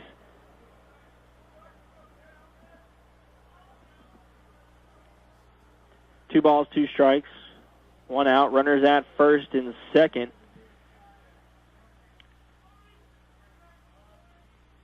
The 2-2 pitch from Carter hit back up to the middle to the pitcher. They're going to throw it to third.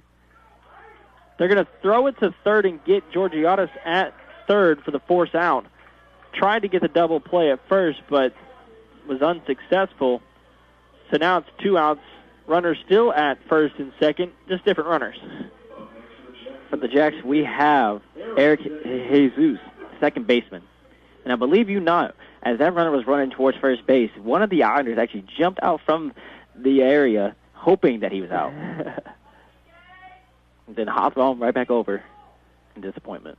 First pitch is called strike one to the Jesus.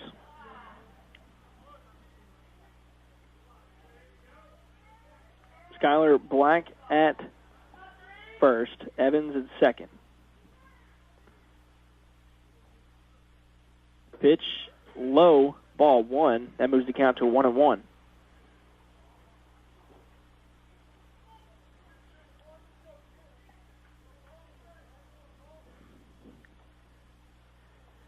One ball, one strike, 2 outs here in the bottom of the fifth. That pitch is way outside. 2-1.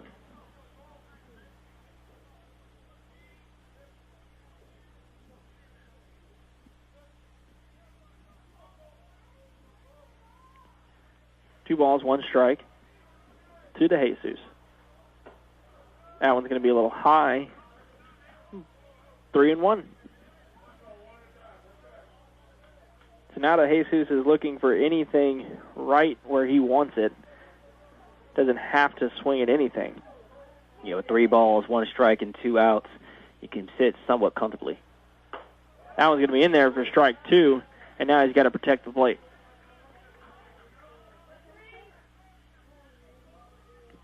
A lot of pressure at the bottom of the 5th inning for the Jacks. 3 balls, 2 strikes. 2 outs, bottom of the 5th. Runners at first and second for the Jesus. The pitch. Swung on, fouled off over to the left side. And the count's going to remain at 3-2. So like a very convincing hit as it's going towards the left field.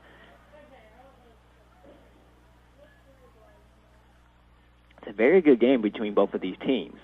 It's been a very entertaining game so far. 3 balls, 2 strikes, 2 outs.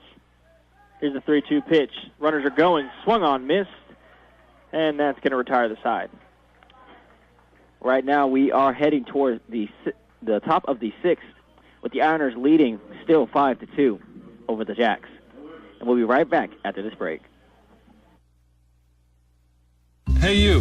Yeah, you. Sit right there. I got to tell you something. I bet you know someone with type 2 diabetes. Guaranteed. You know why? Because 1 out of every 3 little kids is going to develop diabetes in their lifetime. That is going to lead to heart problems, strokes, and even blindness. I'm John Sally, and I'm telling you, it ain't got to be that way. Now, you can up your defenses by eating more fruits and vegetables, having more vegetarian and vegan meals. These steps can be the power plays to protect you and your family against the risk of diabetes. To learn more, go to blockdiabetes.org. Okay. If your walls could talk, what would they say? I have sent children into fits of rage. I am responsible for a child's speech impediment. I am the reason a child can't read.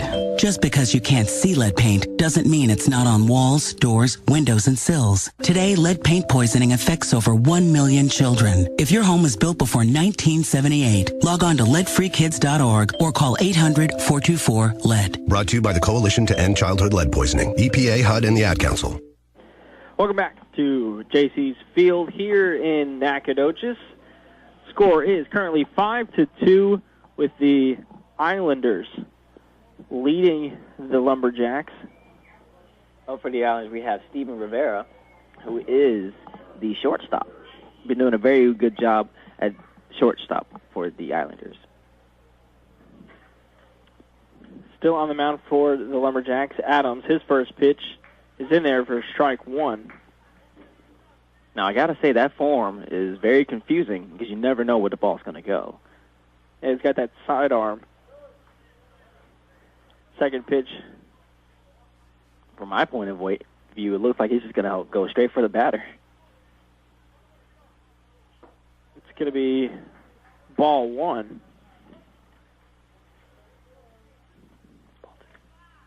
Ball 2, excuse me. I thought that's going to be in there for strike 2. So now the count is 2-2.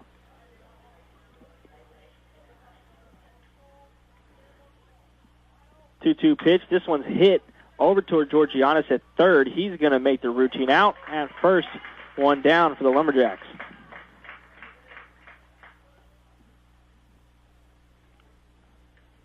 Up next for the Islanders, we have the second baseman, Andrew Martinez.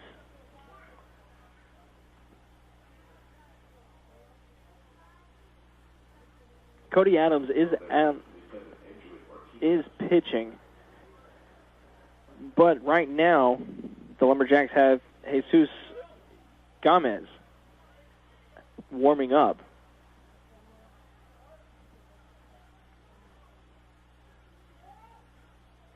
But the pitch from Adams is outside for ball 1 to Martinez.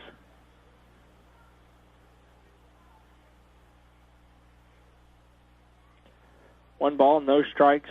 1 out here in the top of the 6th. Adams gets Martinez swinging on the off-speed pitch. Martinez was way out in front on that one. And he taps his head with his bat before stepping into the batter's box. This one's hit to Georgianis again at third. He's going to fire it over to first.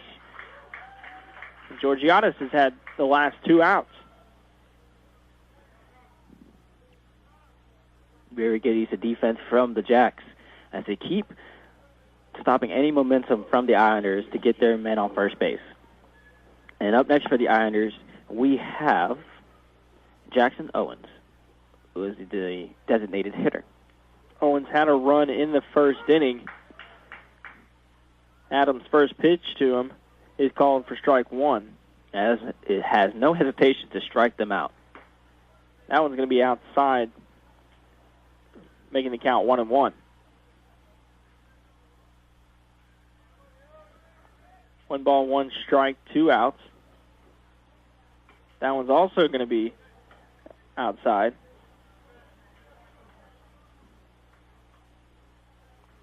Making it 2-1.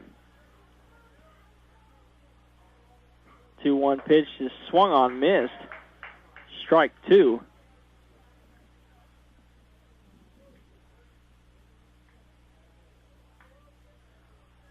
Two balls, 2 strikes, 2 outs. This one's swung on, hit a little into shallow right field. DeJesus makes the catch, and the side is retired. Very nice catch from DeJesus for the Jacks. We head to the bottom of the 6th. Again, the Islanders from Corpus Christi are still leading over the Jacks 5-2, and we will be right back after this break. Today, companies know what's good for business is good for the environment, which is why savvy companies are joining the Environmental Protection Agency's Performance Track. Performance Track companies are environmental leaders, committed to making big changes in the way they do business for the sake of the environment and their bottom line. If a company qualifies for the Performance Track program, they become part of an elite group of companies who are committed to producing exceptional environmental results at their facilities.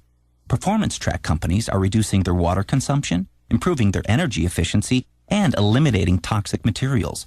No company is too small or too big to join. You have to have a strong track record and a commitment and willingness to improve. If you run a company, you owe it to your business and your customers to inquire about Performance Track. Log on to epa.gov/performance track. That's epa.gov/performance track. The smart way to protect the environment and green your bottom line. Welcome back to J.C.'s Field in Nacogdoches, where the Islanders lead the Lumberjacks 5-2 here in the bottom of the 6th. Up to bat is Manny Vasquez for the Jacks, the shortstop. And the first pitch to Vasquez is outside for ball 1. 1 ball, no strikes. This one is popped straight up. Catcher's going to try to get under it, throws his mask, gets under it, and Vasquez is walking back to the bench. That ball went very, very high up to the point where your sun can get right in your eyes. And I think that's what happened, and then the catcher finally saw it. First he wasn't going to go for it, and then he decided, oh, wait, I can catch this. For the Jacks, we have the catcher, Jared Huber.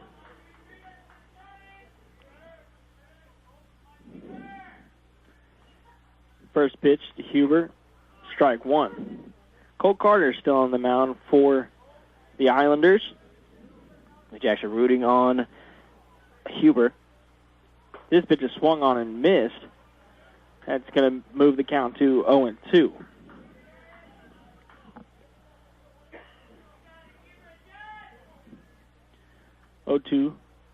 Third pitch inside, ball 1. You can tell the fans are getting a lot more excited now after that one hit that went sky high. 1-2 pitch. This one's hit to the first baseman. He's going to get over it, toss it to the pitcher covering the bag at first. And Huber's going to be retired. Next up the bat for the Jacks, we have the right fielder, Cody Williams. Williams has played well today. He's 1 for 1. He was walked in his second plate appearance. So he's been on base both times. First pitch in there, strike 1. Seems like both pitchers on both sides are trying their best to just get things rolling. Cole Carter is working fast in this half inning. The 0-1 pitch swung on, missed. Strike 2.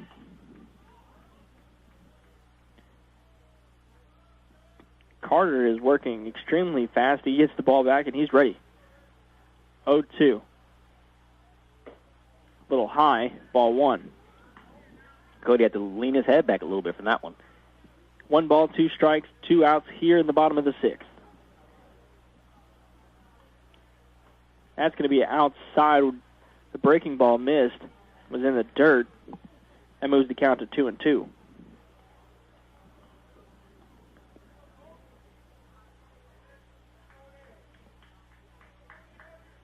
Two balls, 2 strikes, 2 outs. The pitch from Carter is hit in the air. Catcher's going to try to get under it again, but it's going to be out of play. And it bounces off one of these sheds out here. Can you imagine the dents that these baseballs leave on things? The count's going to remain at 2-2. Yeah, I'm sure there's dents all over these sheds and dugouts. The 2-2 pitch. Swung on again, and another foul ball. That one went a little bit further than the last one. Yeah. As Williams is now just fighting off any pitch that's close, trying to stay alive. This pitch is hit to the shortstop, Rivera, who makes the play, and that's going to retire the side. Just barely touches first base as Williams tries to get to it. We go to the top of the 7th inning. Score is still 5-2, Islanders leading over the Jacks, and we'll be right back after this break.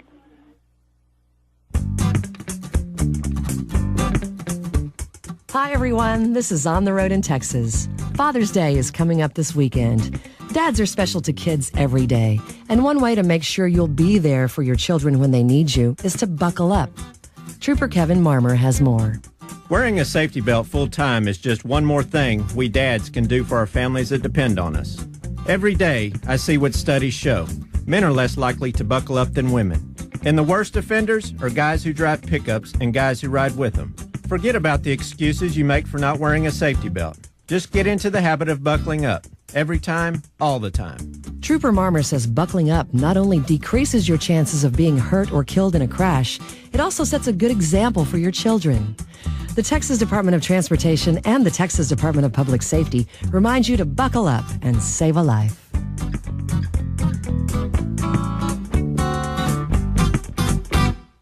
Welcome back to J.C.'s Field, where the Islanders lead 5-2 still in the top of the 7th inning. For the Islanders, we have Harrison DeNicola, who is the first baseman for the Islanders. Cody Adams still on the mound for the Lumberjacks. We have Jesus Gomez on warming up over there in the Lumberjacks bullpen. First pitch from Adams is outside for ball 1.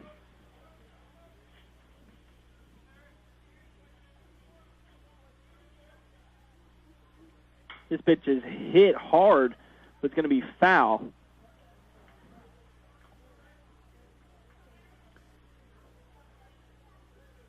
That's going to move the count to 1-1.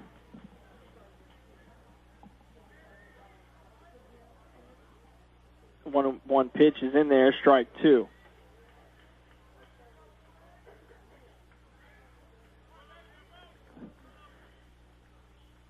DeNicola reached base in the 3rd inning. Now he faces a 1-2 count. That pitch is going to be high. Moves the count to 2-2.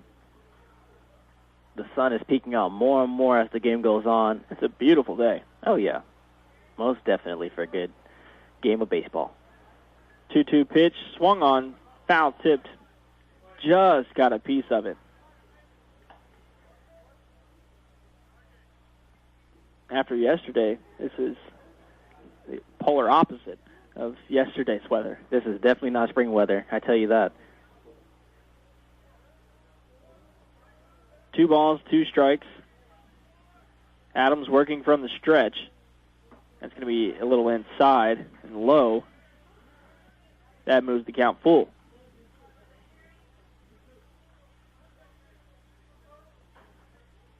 Three balls, 2 strikes. Adams, this might be his last batter, and he shuts him down. Up next for the Islanders, we have the right fieldman, Nick Anderson.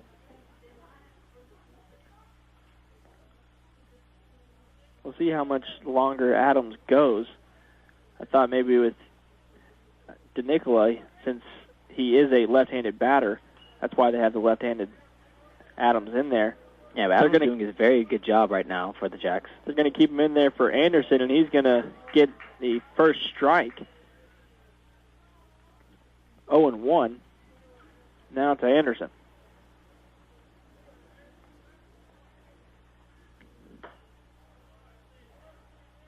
It's going to be low, ball 1. Anderson reached base in the 5th inning and then stole second.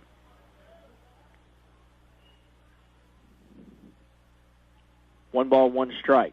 The pitch from Adams. This one's hit to DeJesus at second. He's going to flip it over to first and get the out. 2 gone now.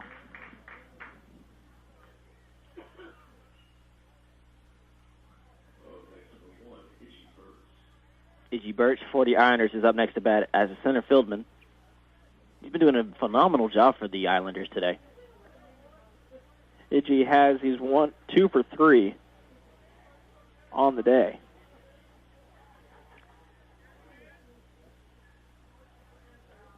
First pitch, kind of hit him. He looked like it slipped out of his hand off on the off-speed pitch because it wasn't fast. Yeah, it's a little light off of his hands. It looked like an off-speed pitch that just came off his hand a little weird. Up next for the Islanders, third baseman Enrique Sanchez. Now Birch is at second. This is going to be hit to Georgiadis, who throws it to first and retires the side. So the hit batter doesn't hurt the Lumberjacks. Right now we are heading to the bottom of the 7th inning. Again, the Islanders are still leading 5-2, 3-point lead. And we'll be right back after this break. Worried that your kids may turn to drugs or alcohol? There are things you can do to greatly reduce the risk. More in a moment. CHIP and Children's Medicaid cover just about everything, from checkups to prescription drugs, dental, and mental health care. It costs just $50 a year or less to cover all your kids, but most families pay little or nothing. Apply today at 877-KIDS-NOW or on the web at chipmedicaid.org. Hi, I'm Dr. John Hellerstedt. Many teens are left unsupervised during the summer, and boredom can turn into experimentation. Studies show that kids are half as likely to use drugs and alcohol if their parents talk to them about the risks and are involved in their lives. Teach teens how to cope with stress and strong emotion in healthy ways, like playing sports. Insist on friends who don't drink or use drugs. Don't know where to begin? Educate yourself about the dangers of teen substance abuse. Find out how to start the conversation at drugfreetexas.org. Welcome back to JC's Field, where we just heard a beautiful rendition of Take Me Out to the Ball Game by the fans here in the stands. It was 7th inning stretch time. Now, here in the bottom of the 7th, it is 5-2. The Islanders from Texas A&M Corpus Christi lead. And right now at the bat is center fielder for the Jacks, Nick Miner. The first pitch to Miner is going to be outside, ball 1. The Jacks have struggled today getting runners across the plate. This pitch is going to be in there for the first strike.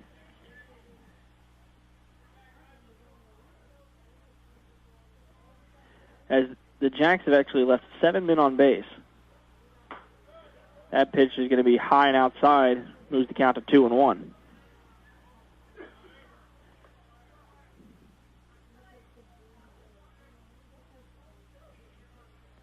The 2-1 pitch. This one is hit high in foul territory. The catcher's under it, makes the catch, and Miner is retired. Ball almost made him fall down there. Up next for the Jacks, we have third baseman Jake Georgiadis.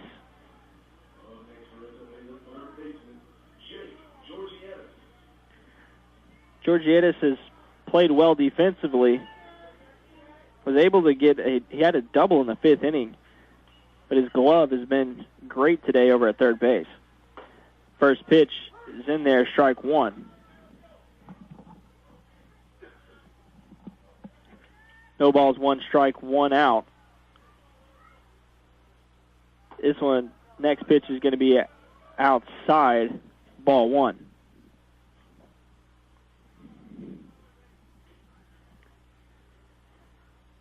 This pitch is hit high over towards the dugout, and it's going to be caught by the first baseman, DeNicola. Seems like every good hit the Jacks have, it goes foul, and the Islanders are ready to catch it. And that one was over towards the Corpus Christi dugout. Yep. Right up for the Lumberjacks, we have the left fielder, Jared Martin. Hoping to bring something home for the Jacks. First pitch to Martin, in there, strike one. The Jacks need to find some kind of momentum while they are at the bottom of the 7th inning. No balls, one strike. That's going to be in there, strike two. As Martin's trying to avoid his second strikeout of the day. No balls, two strikes, 2 outs here in the bottom of the 7th. This pitch is hit. That's going to be a base hit into right field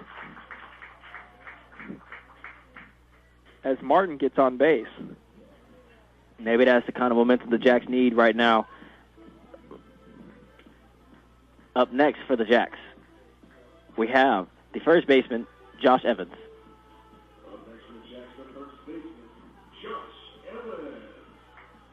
Evans 1 for 2 on the day. Did have a walk in the 5th inning.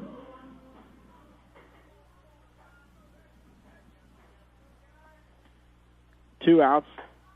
Evans looks at strike one.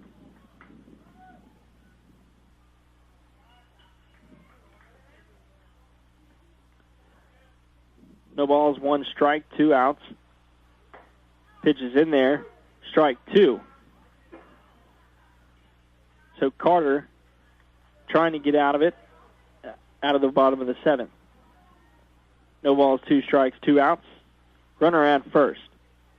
The pitch, low, ball one.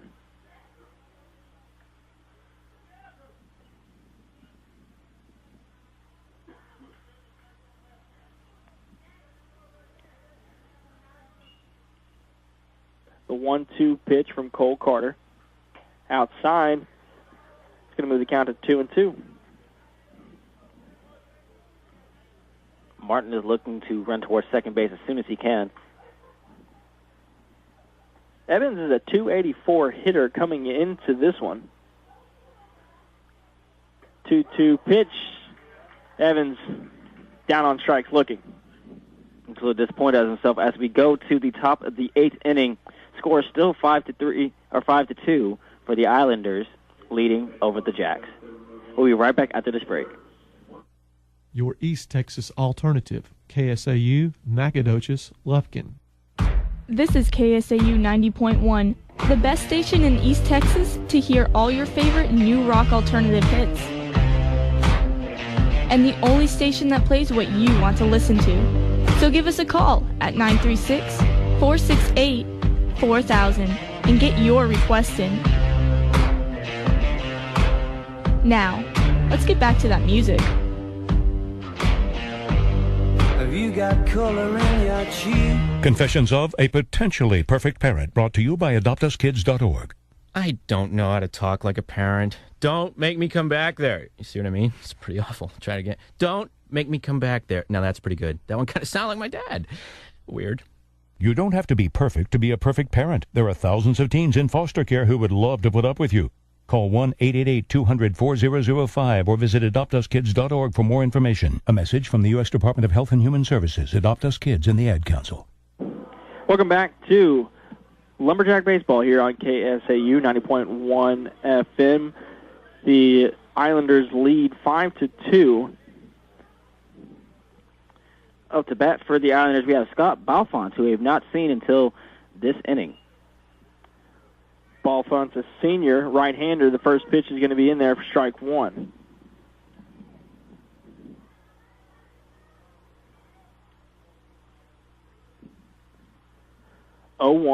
Adams still on the mound. This one is hit into left field. Jared Martin goes over, and that one's going to be gone. Home run. Balfont's going to score the first home run of the whole entire game, and it is for the Islanders. Balfont comes in his second pitch after pitch hitting, and the ball goes over the left field wall to stretch their lead 6-2.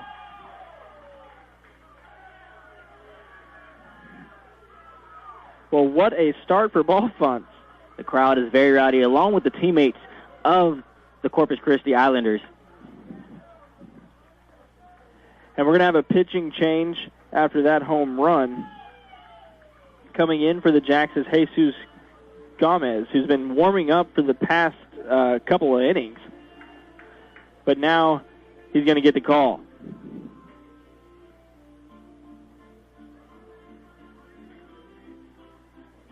Ball Fonts on the second pitch he sees hits the home run. He wanted to go out with a bang, and he sure did.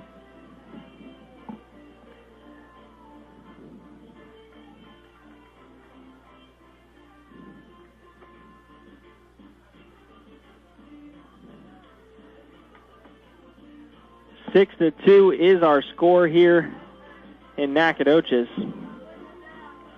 The Jacks have been wearing their purple jerseys with the white SFA across the chest. Their white pinstripe pants. The Islanders have been wearing the white pants with the blue jersey. I must say they have a very powerful arm for the Jacks.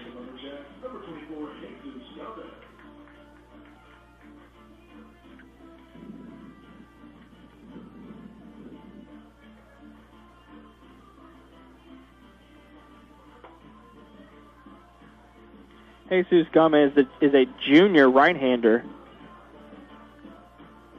from Dover, Oklahoma,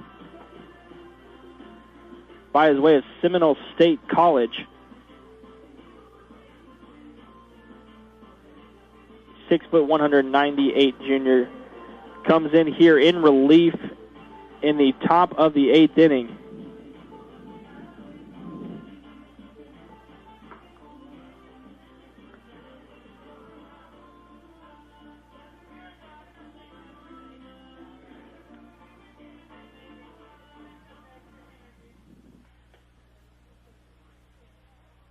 Up to bat for the Islanders, we have Drake Osborne, who is the catcher.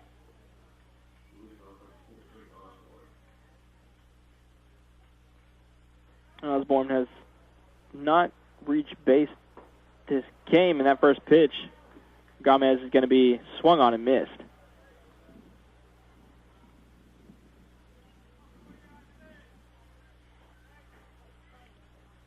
No balls, 1 strike. The pitch, low and in the dirt, ball 1.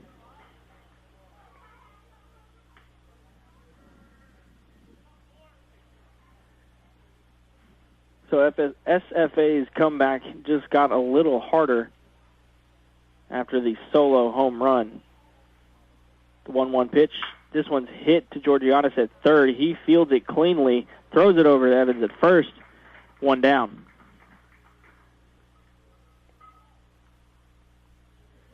Yeah, with a 4-point lead over the Jacks. The Jacks have a hard chance to make a comeback over the Islanders. Speaking of the Islanders, up next we have the shortstop, Steven Rivera. First pitch to Rivera, inside and a little low, ball 1.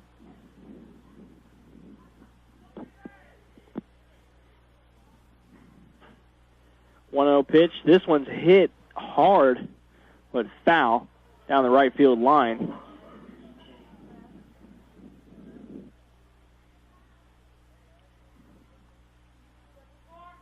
One ball, 1 strike, 1 out. Yama's doing a good job bringing that heat for the Jacks.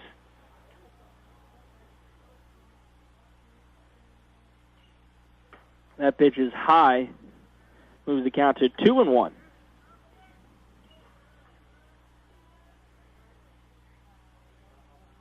Two balls, 1 strike, 1 out. Next pitch is fouled. Back behind home plate. I got to tell you, the one thing I like about baseball is the sound that the ball makes when it hits the bat. That little clink. It's a wondrous sound. 2-2 now the count. Jacks trail 6-2. That one's going to be called strike 3. And that's going to be 2 outs. As Gaiman thought it was over, so he started walking to the dugout. One of the players for the SFA Jacks brought all the balls that were that led it in the foul areas. And up next for the Islanders, we have Andrew Martinez, who is the second baseman.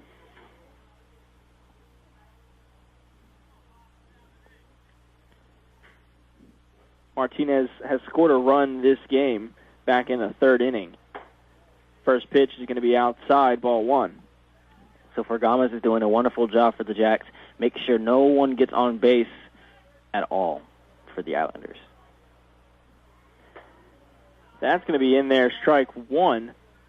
Moves the count to 1 ball, 1 strike. 2 outs here in the top of the 8th. 1 run has already come across. This one's going to be hit into the gap between the first baseman and second baseman. And Martinez gets the single. Not a bad hit from Martinez. Up for the Islanders, the designated hitter, Jackson Owens.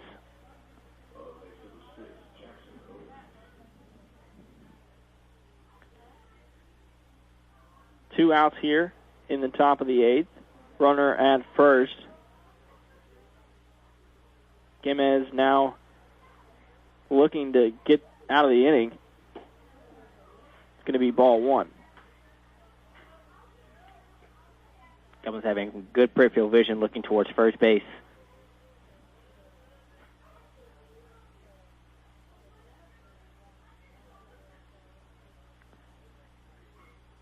That one's going to be fouled off.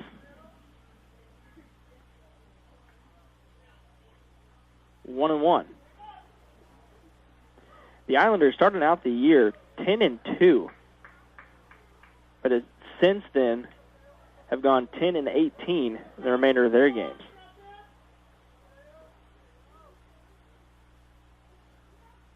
One count. Inside, ball 2. The Jacks, meanwhile, are sitting at 13-25 overall with a 5-12 Southland Conference record.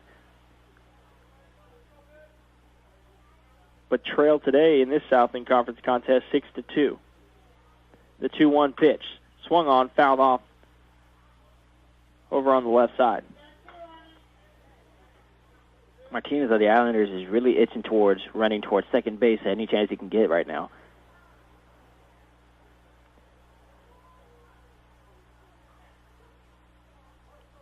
Count is now 2-2. 2 outs. Runner at first, which is Martinez. Owens at the plate.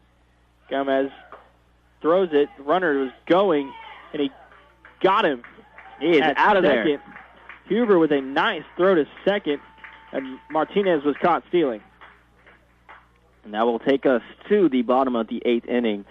Now, the Islanders are at a lead of 4 over the Jacks with 6-2. And we'll be right back after this break. Nearly 20% of kids have been bullied at school. But how can you know if it's happening to your child? More in a moment. CHIP and Children's Medicaid cover just about everything, from checkups to prescription drugs, dental, and mental health care. It costs just $50 a year or less to cover all your kids, but most families pay little or nothing. Apply today at 877-KIDS-NOW or on the web at chipmedicaid.org. Hi, I'm Dr. John Hellerstedt. While some children react differently than others, there are common signs that your child is being bullied. Watch for these behaviors. Does your child come home with damaged or missing clothing or other belongings, or have unexplained cuts and bruises? Has he or she lost interest in school or have dropping grades?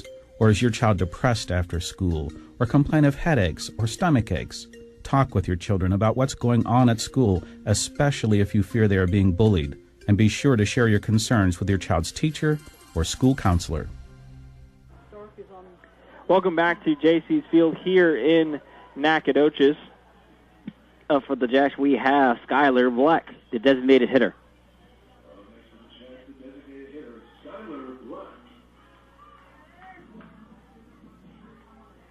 Getting right onto it. That pitch is going to be called for a ball. Yeah, it's a little bit high out there. Ball 1.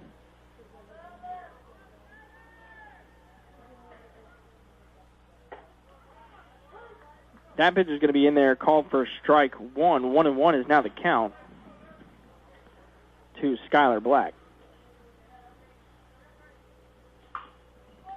This one's popped up. Over is the third baseman. He's going to get it. And Black heads back to the dugout. Back up on base for the Jacks Eric DeJesus, the second baseman.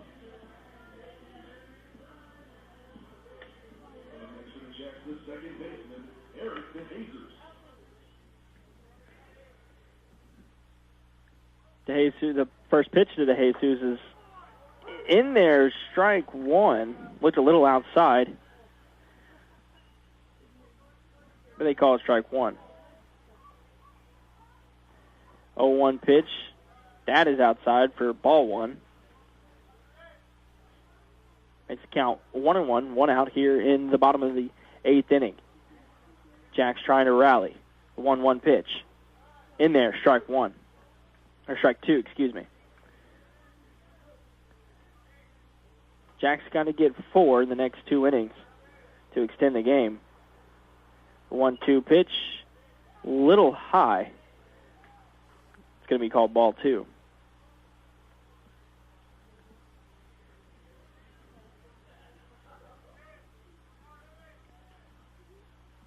This one's fouled off. Got me scared a little bit. Came towards the fence. Keep the count 2-2.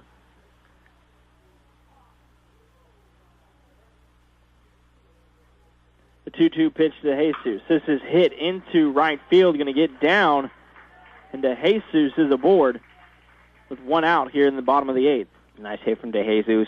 Up next for the Jacks, we have Manny Vasquez, the shortstop.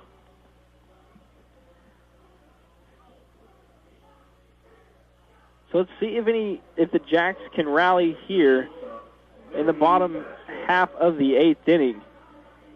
We need 4. Now we have 1 out with DeJesus on first. First pitch to Vasquez in there, strike one. Vasquez is hugging the plate a little bit, the right-handed hitter. He does seem a little bit close to it. It is. The catcher's having to set up a little outside. The 0-1 pitch, outside 1-1. Jesus is ready to run towards second base.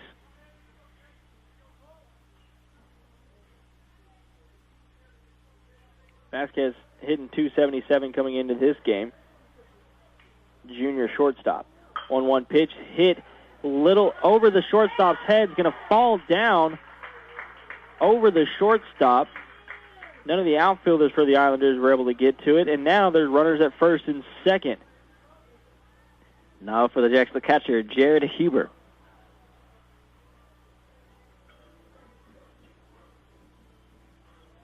The Jacks now have people up on first and second base. I believe this is the type of momentum the Jacks need to tie it up. The Jacks have to capitalize. They've had runners at first and second multiple times this game and haven't been able to get any runs across. They've stranded 7 on bases already. First pitch to Huber, and that hits him. And now bases are loaded. It also got the catcher. Bases are loaded with Cody Williams for the Jacks, the right fielder, having a lot of pressure on his shoulders.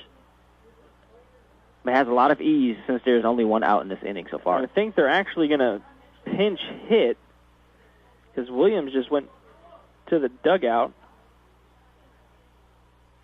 We're going to pinch hit. We're going to have a pinch hitter here in the bottom of the 8th with the bases loaded.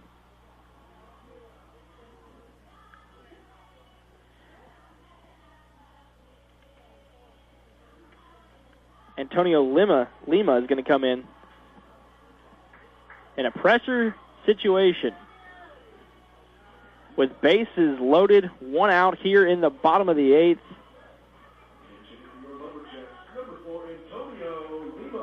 Lima, the 5'9", 150-pound junior from Grapevine, Texas, comes in here with an incredible opportunity for the Jacks to cut down this lead like a lumberjack.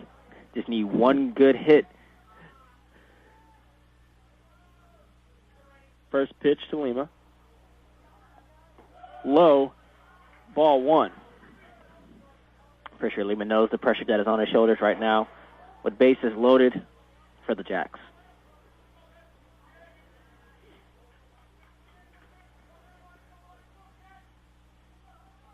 And that stands, he's itching for a home run. 1-0 count. That's going to be outside, ball 2. And the catcher is going to go out. Drake Osborne for the Jacks, and the pitching coach also is going to come out for the Islanders. The Islanders don't have anybody warming. Well, we can't really. They do have someone warming up over there. We just can't tell the number.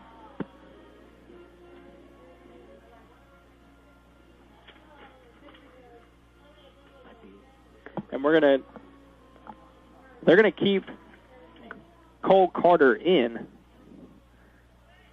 Just gonna try to settle him down. Just gonna try to settle Carter down as he is now down 2-0 in the pitch count. Lima's still up on the base for the Jacks. Base is loaded. 2-0 pitch in the dirt again. 3-0.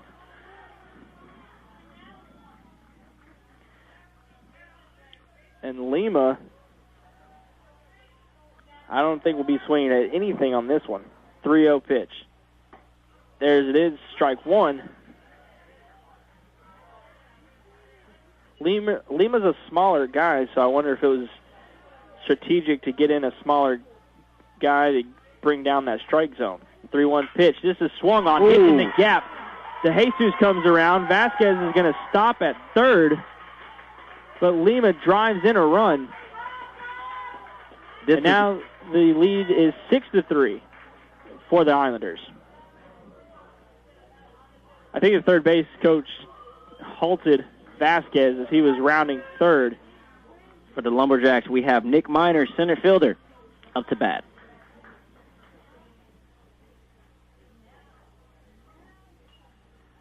And we're going to have a meeting right now, and the pitcher's going to come in. Pitching change for the Islanders.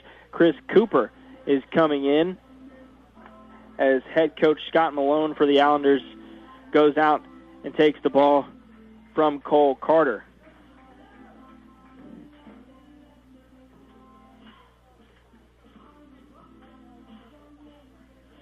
Let's get a little information on Chris Cooper. Cooper is a 6'2" right-handed pitcher from Phoenix, Arizona. He's a redshirt senior, 185-pound right-hander.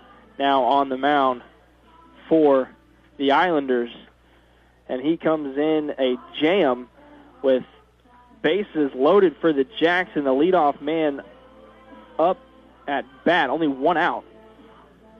Now it seems like Cooper is bringing in a lot of heat as he practices to be pitcher. But as we've seen before, with everyone that's starting off with a lot of heat, they get exhausted and die down a little bit. But let's hope. I wonder if he hopes that he doesn't burn out too quickly for the Jacks as bases are loaded. One out only here, and the Jacks have gained a run. Jacks have 10 hits on the day, just haven't been able to get runs across the plate.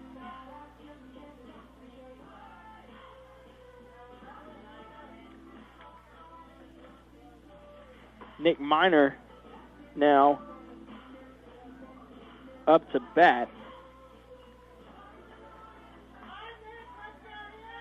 Bases are loaded. Lima at first. Vasquez at third. And you got Jared Huber at second. Nick Miner for the Jacks is up to bat. So that pinch hit, Lima's pinch hit, paid off. He was able to drive in a run. Now let's see if Nick Miner can drive any more. First pitch to Miner in there, strike 1. They got some time and wiggle room to spare with only one out in this inning.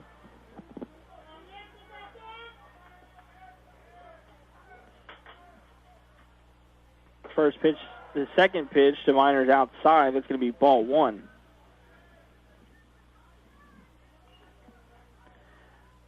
Cooper should be trying to throw lower in the strike zone, try to get Minor to ground into a double play, but this one's ripped into the left field. That's off the wall. 1 run scores, 2 run scores. Lima's coming around third, and he's going to score. And just like that, the Jacks have tied it up here in the bottom of the 8th. Nick Minor with a 3 RBI double. Very nice hit from Nick Minor.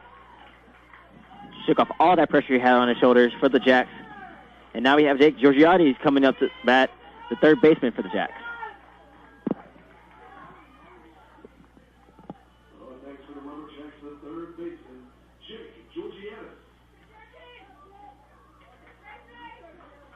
Now the momentum is in the Jacks' hands as they just scored to tie it up 6-6. 4 runs already here in the bottom of the 8th. Georgiadis now at the plate. Minor at second. First pitch in there, strike 1 to Georgiadis.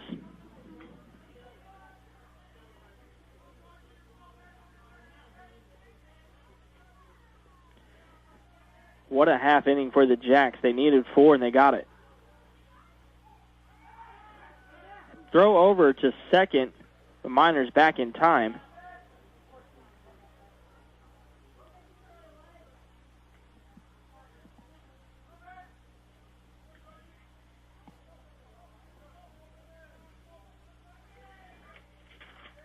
The 0-1 pitch to Georgiadis. This is hit but foul. That one seemed a little inside, but Georgiadis swung and was able to get a piece of it. Moves the count to 0-2. Minor with really not any of a lead at second.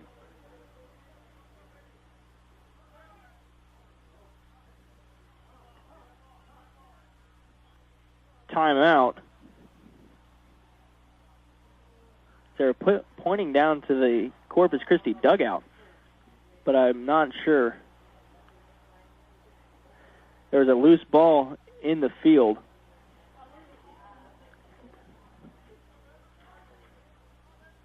But Georgiadis is going to step back in the plate, and we'll resume play.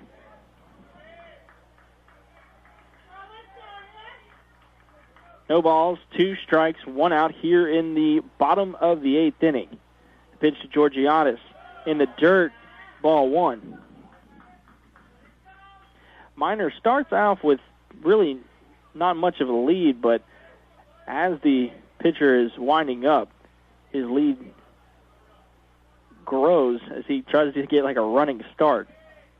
1 ball, 2 strikes, 1 out. Chris Cooper on the mound. This one is hit into left field. Back goes the left fielder. He's going to get under it. Nick Minor's going to tag, get to third, and he's going to make it third. So Georgiadis moves the runner over to third with that fly ball into left field. Itchy Burtz was able to make the out, but unable to get Nick Minor at third. Up next for the Jacks, we have Jared Martin, the left fielder, with a man on third base.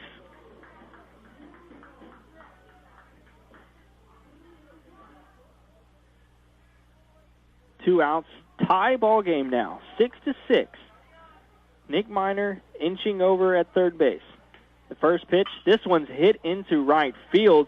Nick Anderson moving over to get under it, and he does. But the Jacks able to tie it up, 4 runs here in the bottom of the 8th inning. That's right. We head to the top of the 9th with the Jacks and the Islanders tied up at 6-6. We'll be right back after this break.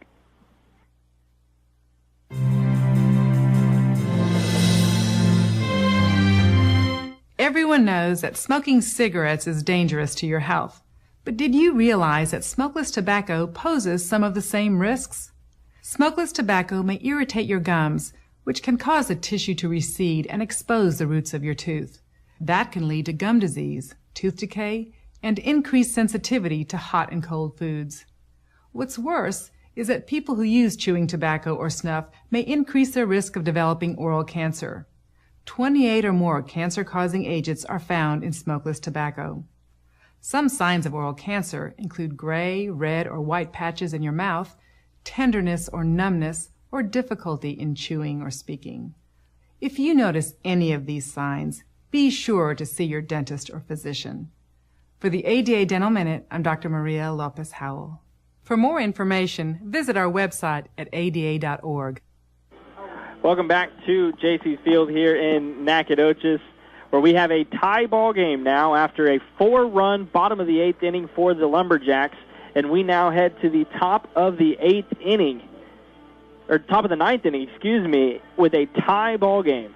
It's been a very entertaining game so far, lots of hits, lots of runs, and then they come back, the 4-run deficit cut in that last half inning for the Jacks. We got a pitching change for the Jacks as well. Tyler Starks comes in for Jesus Gomez. Tyler Starks has been playing usually in a closer role this season, but we see him now here in the top of the 9th. He is a left-hander from Mesquite, Texas, went to North Mesquite High School. He's a junior here at Stephen F. Austin. And for the Islanders, Jackson Owens, the designated hitter, is back up to bat. So for the Islanders here in the top of the 9th, they get the leadoff man in the top half of their order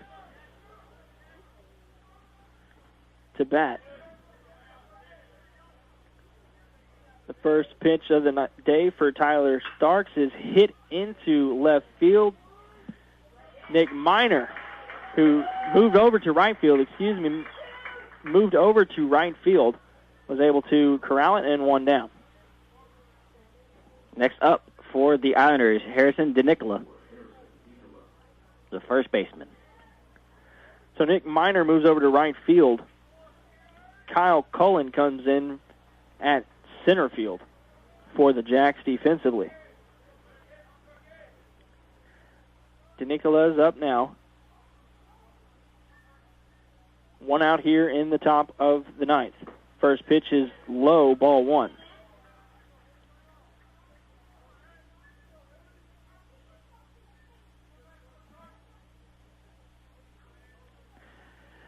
One ball, no strikes, one out.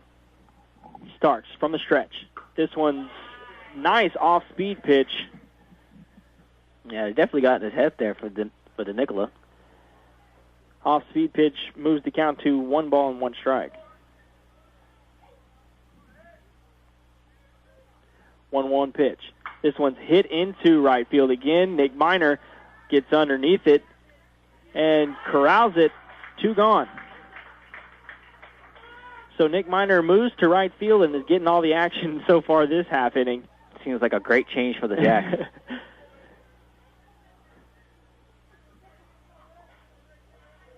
Nick Miner is just hesitant sometimes, just like, oh, it's coming my way. I don't really have to move all that much. Up next to bat for the Islanders, we got Nick Anderson, the right fielder. Getting ready to swing. First pitch to Anderson.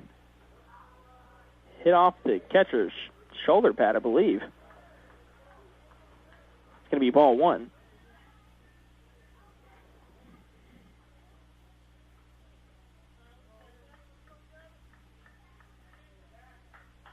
One ball, no strikes.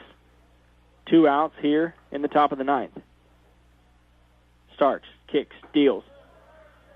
Pitches high, ball 2.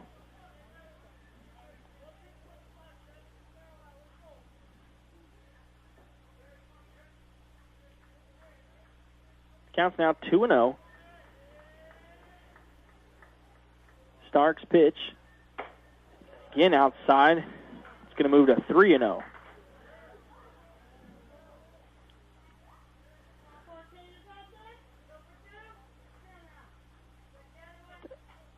Starks now just looking for anything in the zone. The 3-0 pitch. Low, ball 4. Anderson gets the walk. Up next for the Islanders, we have the center fielder, Itchy Burtz. Now, Itchy has played well today. Yeah, he seems to have played his heart out today. Has played well. leads the team coming into this game with a .382 batting average, so the Jacks need to be careful here, and that one ran in and got him. And now there's runner at first and second with 2 outs. I don't know if that was a good idea to have him take the hit for that to go and walk over to first base. And head coach Johnny Cardenas is going to come out and speak with Tyler Starks for a second. The Jacks have a couple of pitchers warming up. We'll see if they go to one. As Cardenas is just trying to settle him down a little bit. 2 outs here in the top of the 9th. You just need one. Up to bat for the Islanders, we have Enrique Sanchez, third baseman.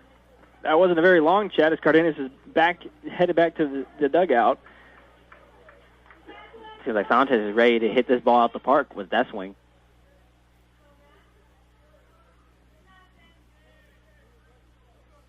Islanders have runners on first and second base.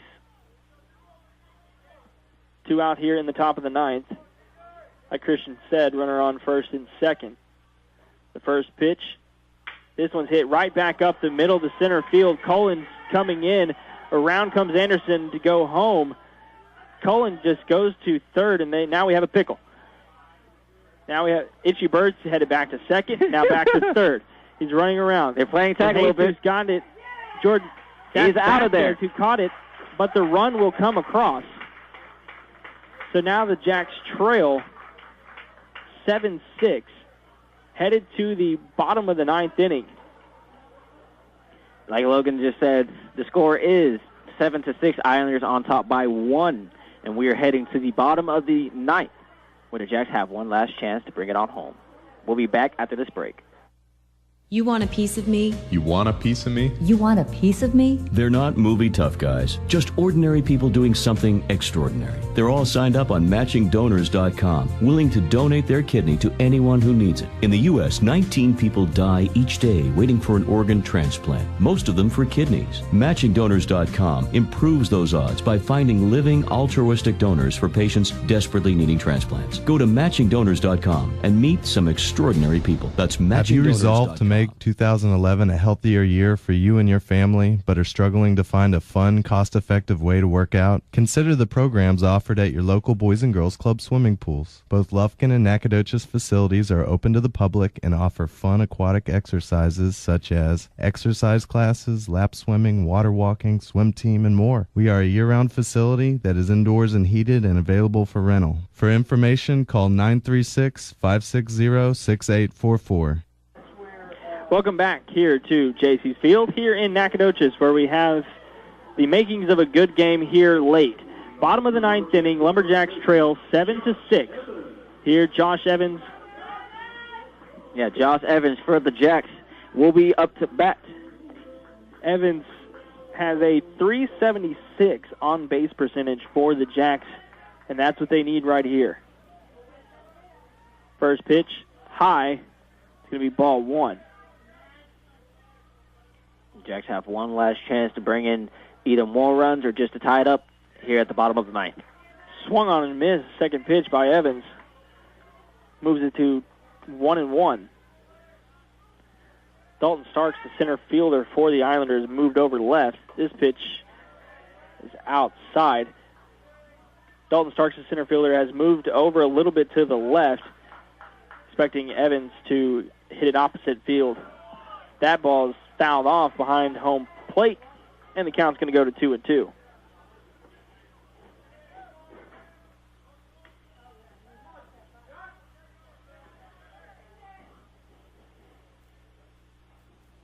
That pitch is outside, making it full count, 3-2.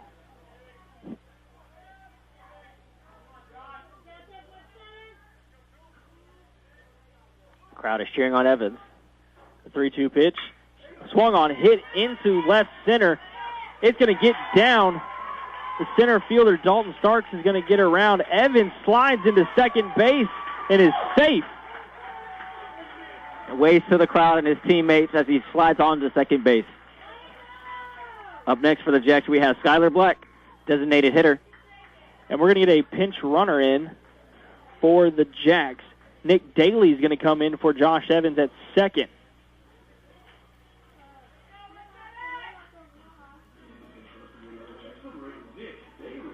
Josh Evans has hit the ball well today. And now we have the tying run on second. Nobody out.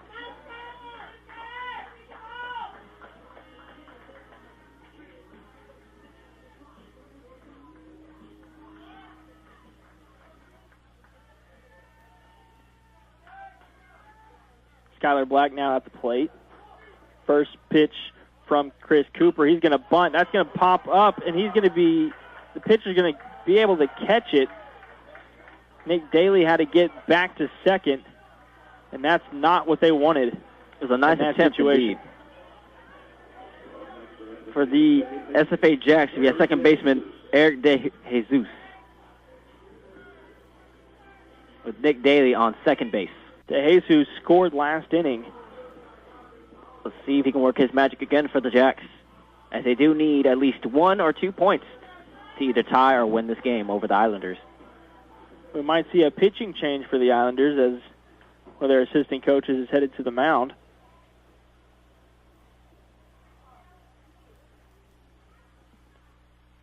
The pop-up bunt is one of the worst things to see.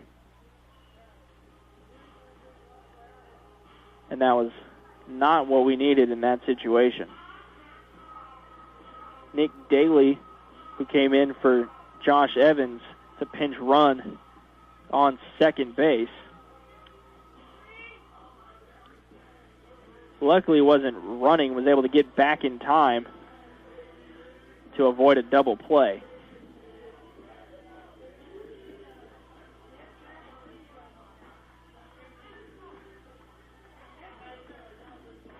Jesus is ready up to bat for the Jacks.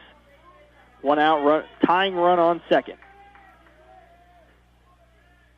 First pitch to De Jesus, outside, ball 1.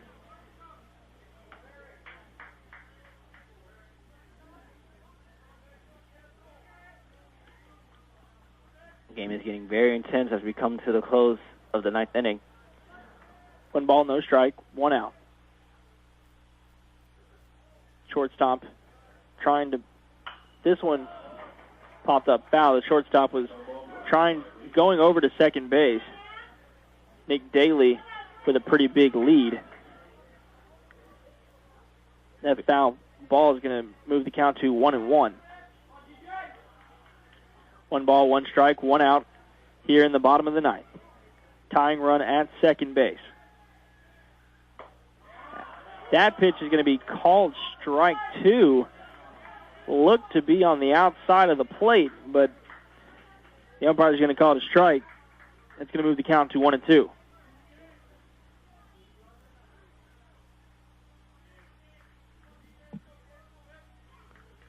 One ball, 2 strikes. Pitch from Cooper. This one is half swing, but they're going to say he didn't go fully. So that's going to move the count to 2-2.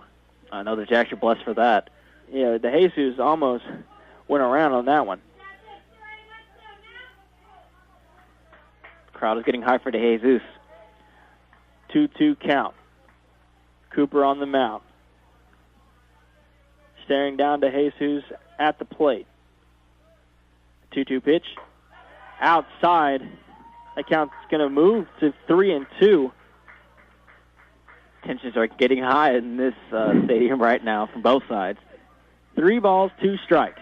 1 out here in the bottom of the 9th. Tying run standing at second base. De Jesus waiting for the pitch from Cooper. Here it comes. This one's fouled off over the left side dugout, the home dugout. As I said before, it is a wonderful day out. The sun is trying to hide from us, giving us a little bit of shade to the players out here today. But it's still nice and blue.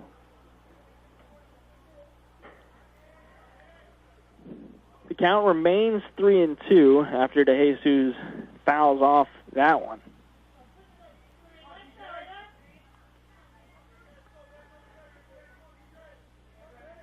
Lumberjacks dugout is starting to be a little bit more lively. 3-2 count. They're going to throw down to second, but Nick Daly's going to get back in time. The ball almost went over the head of the shortstop.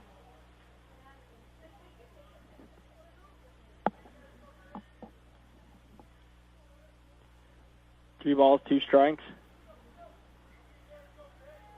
One out. Bottom of the ninth inning. Cooper looks over. This one is hit high. Over is Sanchez, the third baseman, and he's going to get it. DeJesus is retired. Next up for the Jacks, the shortstop, Manny Vasquez. The last hope for the Jacks, potentially. Manny Vasquez scored last inning. Is looking to just move Nick Daly to tie this game up. And here we are, bottom of the ninth inning, 2 outs, tying run at second, winning run at the plate. The first pitch, high, ball one. Tensions are high. The pressure's on for Manny Vasquez of the Jacks.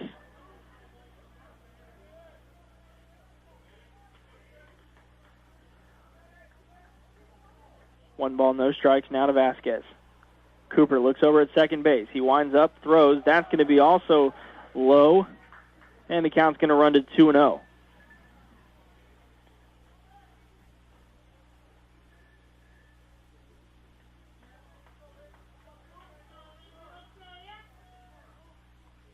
Two balls, no strikes. 2 outs here in the bottom of the ninth. Nick Daly, the tying run at second.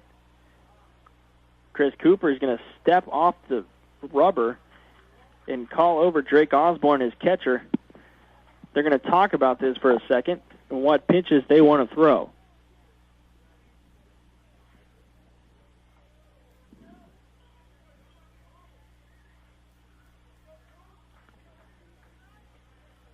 So here we are again, 2 balls, no strikes.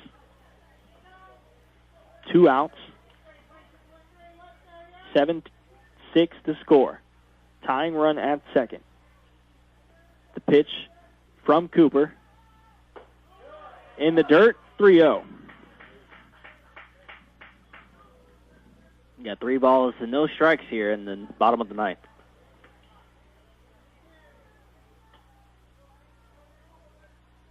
.30 count. Vasquez looking to get on base. That's going to be in there, strike one. And the count's going to be 3-1 now.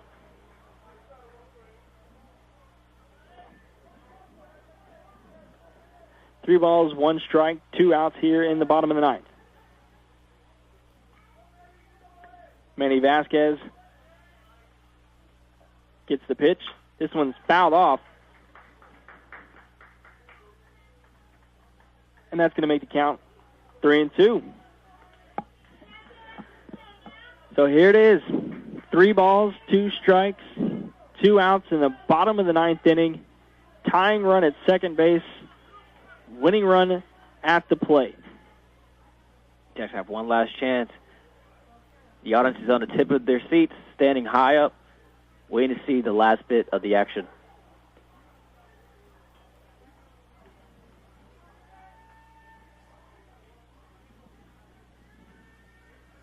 Manny Vasquez has 1 shot.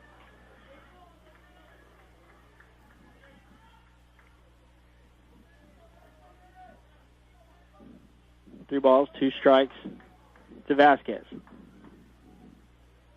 The payoff pitch. Swung on, hit into left field. Daly's going to come around. He's going to tie the game. And Manny Vasquez,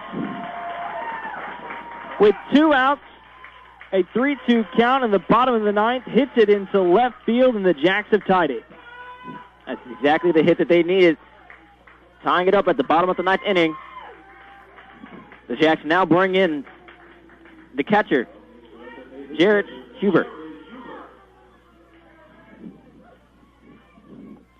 So in the last 2 innings, the Jacks have answered everything they needed. And now we have a tie ball game here in the bottom of the ninth. This one is hit high in left center. Center fielder Dalton Starks is going to call it off. And we're going to extras. That's right. You heard it right from Logan. We are going into extra innings. We are tied 7-7 between the Islanders and the Lumberjacks. And we'll be right back after this break.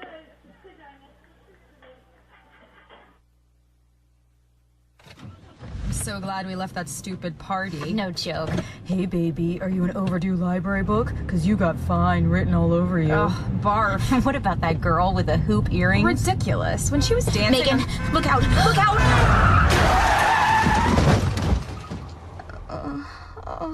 Oh my God, Becky. Becky, are you okay? My arm. I think it's broken. Can you bend it? It's already bent. In the wrong direction. I can't believe this. I'm so sorry. I only had a few drinks. I was just buzzed. Really? Just buzzed? Yeah, I swear. Well, in that case, my arm is fine. Ah, that's better. You're really okay? You're serious, Becky? No, genius. I'm not serious. Ow! My arm, it hurts. Buzzed driving. Maybe we should stop acting like it's no big deal. Buzzed driving is drunk driving. A public service announcement brought to you by the U.S. Department of Transportation, the Ad Council, and this station. Welcome back to JC's Field, where we are playing extra inning baseball here for the second time in 3 days. Between these two teams, Friday night they went into extras, 12 innings, and a loss for the Lumberjacks. Here we are in the top of the 10th. The score 7-7. The Jacks have a new pitcher in the game. Josh Ponder will come in for the Jacks.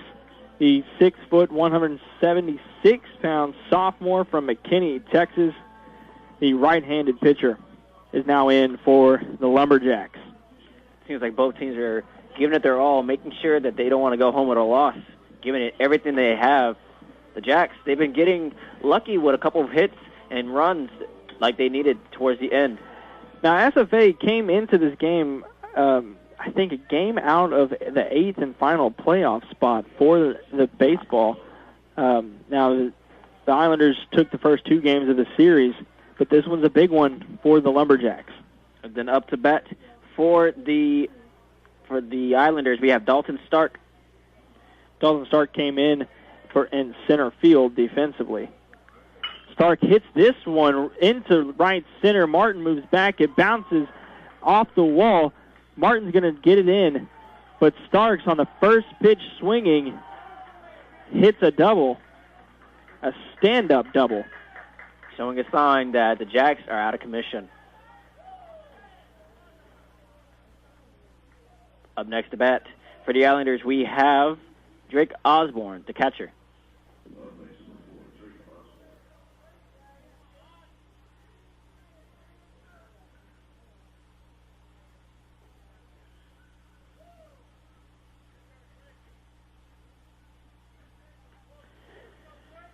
Josh Ponder, that's not the way you want to start out your first pitch with a leadoff double in the top of the 10th.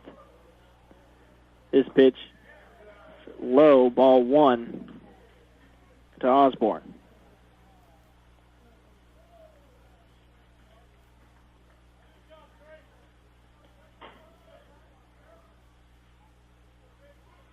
One ball, no strikes here in the top of the 10th inning.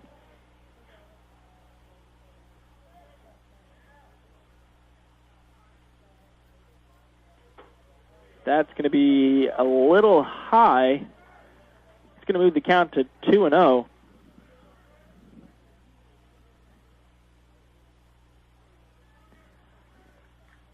Ponder's looking to settle down here after the leadoff double and now 2 straight balls. 2-0 pitch. This one's hit into the left center gap. Around comes Starks. He's going to score, and the Islanders take an 8-7 lead.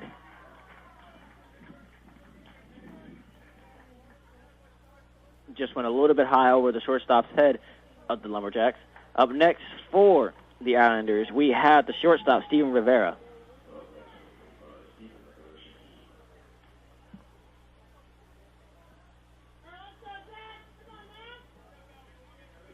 Crowd is cheering on the Jacks to make another potential comeback.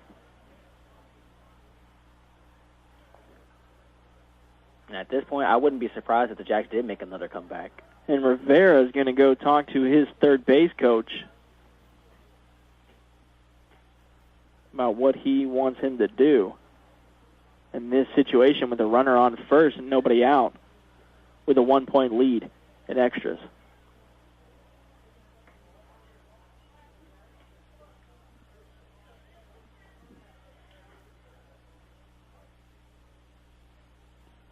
Already rearing for the bunt. Rivera pulls back the bunt attempt, and that's going to be ball 1. Rivera's 0 for 4 in today's ball game. Coming into this game, Rivera was a 157 average. The bunt is on again. Going to foul that one off. Moves the count to 1-1.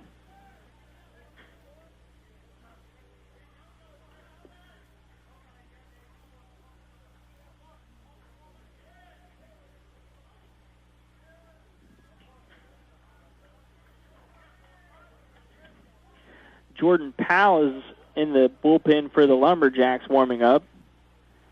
As Rivera has the bunt out again, this one's going right back to the pitcher. Ponder bobbles it, but is able to get the runner at first.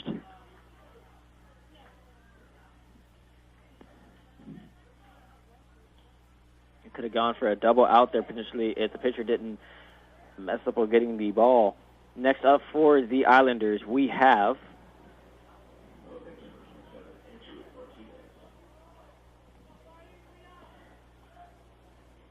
Andrew Martinez is at the plate. One out here for the Lumberjacks. Runner now on second at Drake Osborne. This pitch is high for ball 1.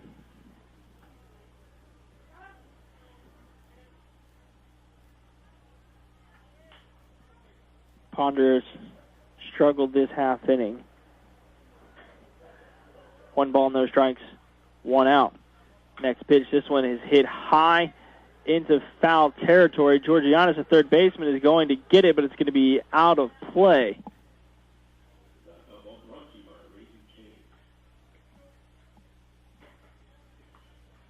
So that's going to move the count to 1-1. Now after a high foul ball, as the entire left side of the defense for the Jacks went to go get it, but it was out of play.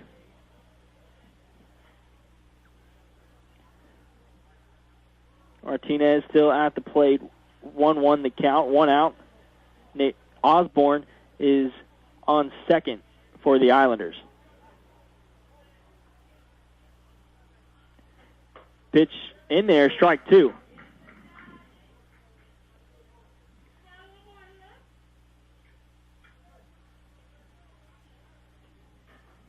Martinez taps home plate, has the bat on his shoulder, waiting for Ponder's pitch. Ponder looks over at second base, looks at Osborne. Back to the plate, his pitch. This one's hit into the gap into left field. Osborne is told to stop at third. Jared Martin was able to get it in. And now you got runners at the corners, and we're going to have a mound visit. And a pitching change for the Jacks. Jordan Powell will come in for Josh Ponder. As now there are runners at the corner, 1 out here in the top of the 10th.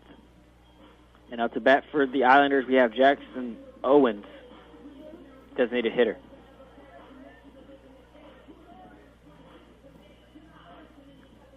This will be the 7th pitcher that SFA has used today.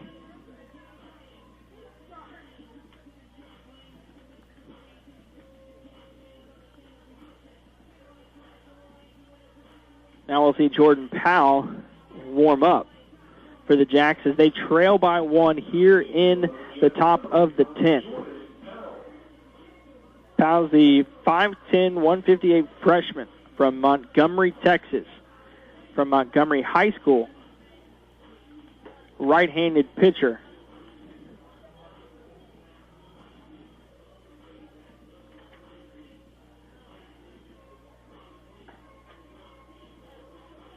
Powell with a 5.89 ERA this season. This is his 15th appearance this year.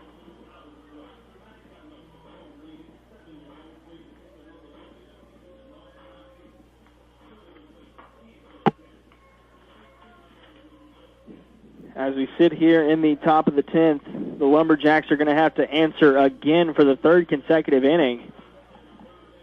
They answered in the 8th with 4 runs to tie it. They answered it in the 9th with 1 run to tie it. And now here we are again, needing 1 more run in the bottom of the 10th. Well, you know what they say, Logan. They say 3rd time's the charm. Let's hope it is the same way for the Jacks in this case. Jackson Owens for the Islanders is up to bat.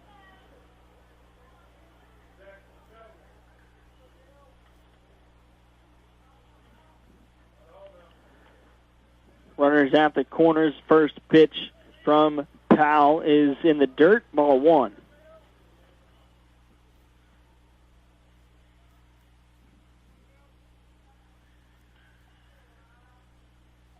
One ball, no strikes. 1 out here in the top of the 10th inning. Pitch is fouled off. Hit hard, but fouled off. Into the practice field, it looks like.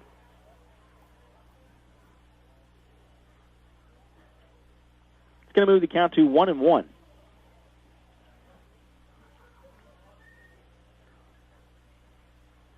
One pitch high. Moves it to 2-1.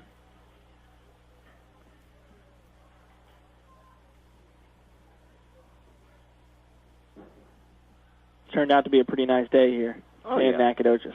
The clouds are cleared with making very nice puffy white clouds rather than the gray ones we saw earlier. 2-1 pitch fouled off. Moves the count to 2-2.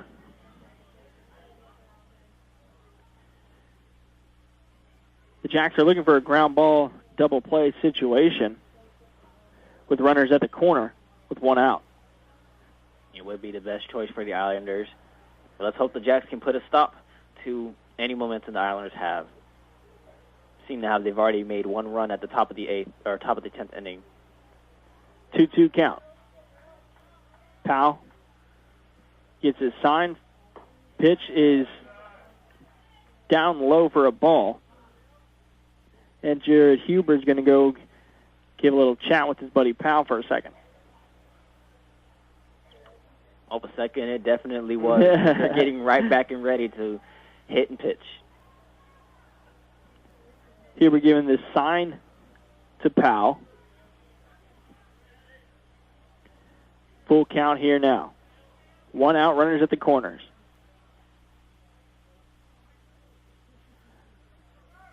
Pitch stealing. Back goes Kyle Cullen, makes the catch. But the runner's going to tag at third, and the Jacks are going to have to get 2 runs in the bottom of the 10th to tie it up. As now the score is 9-7 in favor of the Islanders. Osborne tagged up from third and was able to come home. So a sac fly there from Owens. Up next for the Islanders, the first baseman, Harrison DeNicola.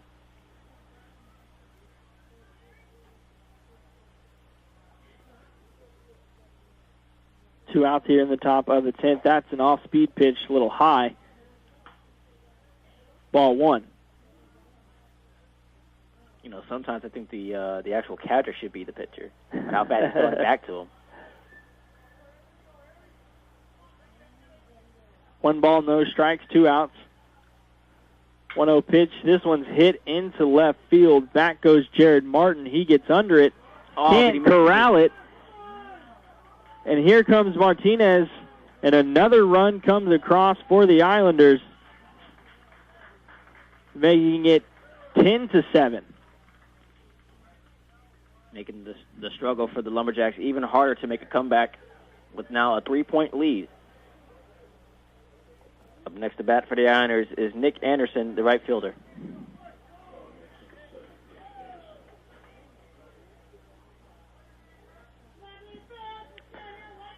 Martin over there in left field couldn't get underneath the ball.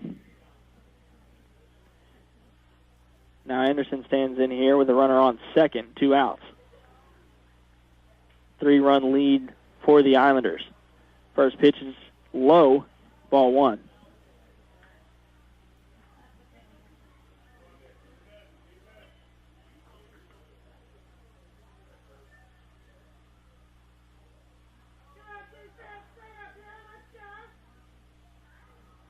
One ball, no strikes, 2 outs. That one's going to be hit off the very end of the bat as Anderson was swinging, decided to check it, but the ball hit the smallest portion of the bat, and it was fouled off. We got one dedicated fan out here today for SFA. The Lumberjacks constantly making call-outs to the defense and the offense. 1 ball, 1 strike, 2 outs. Pitch in there, strike 2.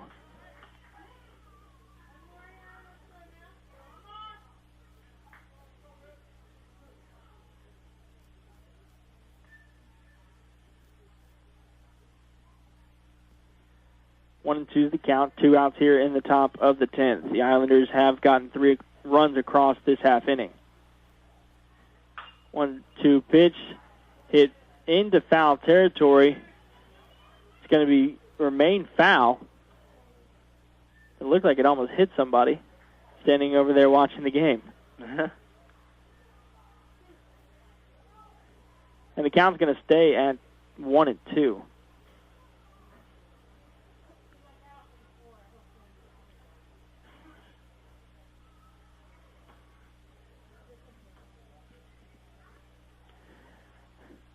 Jacks are going to have to get 3 runs here in the bottom of the 10th to at least extend the game. Anderson with a 1-2 count at the plate. Powell's pitch is in the dirt. Move the count to 2-2. Islanders have 1 person on base, and it is second base.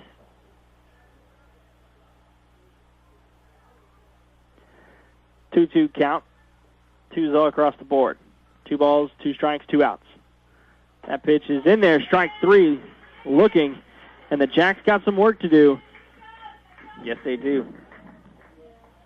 You're listening to KSU Nacogdoches, and we're heading to the bottom of the 10th inning. Our score is 10-7. Islanders leading with 3 points, and we'll be right back after this break.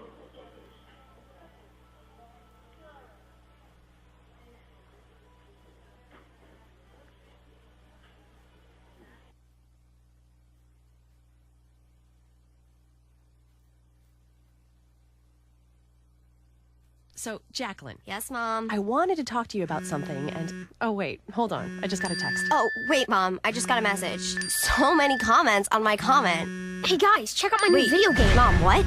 Huh? Pew, pew. What'd you say? This weekend, unplug. Getting closer to nature can get you closer to your family.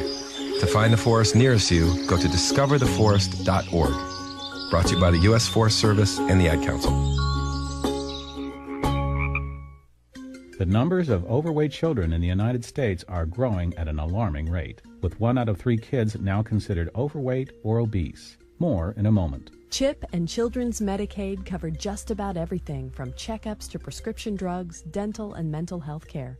It costs just $50 a year or less to cover all your kids, but most families pay little or nothing.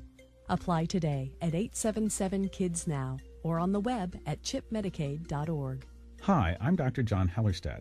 Studies show that kids are now getting conditions linked to obesity that typically affect adults, like type 2 diabetes and high blood pressure. One way to encourage healthy eating is to plan a full week of meals before grocery shopping and only buy what you need. Wash and cut up veggies and fruits right away Store them in small bags in the front of the fridge for quick, healthy snacks.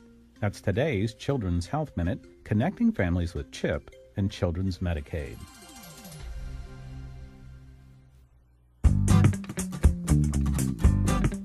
Hi, everyone. This is On the Road in Texas. The July 4th holiday is coming up. Most of us will enjoy a day off from work, but state troopers and local law enforcement will be on the job, watching for drunk drivers on our streets and highways. Here's Trooper Stephanie Davis. This holiday weekend, state troopers will be out in force, looking for impaired drivers, and you don't want to be one of them. If your holiday celebrations include alcohol, please plan ahead. Designate a driver in advance. That's the person who hasn't been drinking, not the one who's the least drunk. No designated driver? Call a sober friend or a cab to pick you up. Trooper Davis says a conviction for drunk driving can cost you more than $10,000 in fines, legal fees, and other expenses. And that's just for the first offense. Don't risk it. Never drink and drive. The Texas Department of Transportation and the Texas Department of Public Safety remind you to save a life. Let's see if we get there. Welcome back to JC's Field here in Nacogdoches, where the Lumberjacks trail 10-7. But we have a little bit of momentum as Kyle Cullen came in to start out the inning, and he got a single. So now we have Cullen on first base.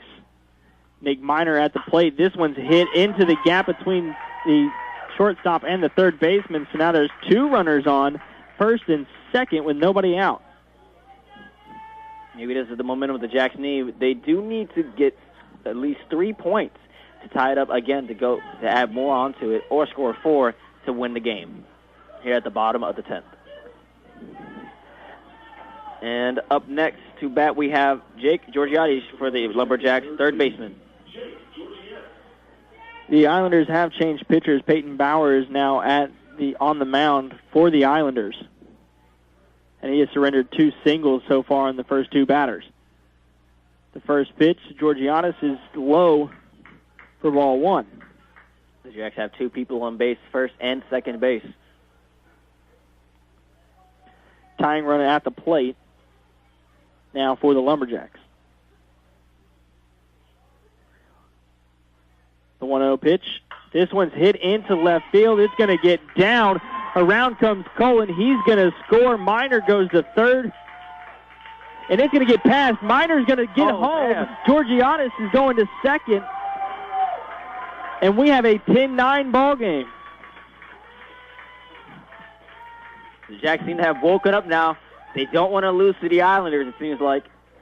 The Jacks have answered every single time the Islanders have scored in the top half of the inning. And right now, off of a passed ball that was thrown to the second baseman, we're now down 1, 10-9. And up for the Jacks, we have Jared Martin, the left fielder.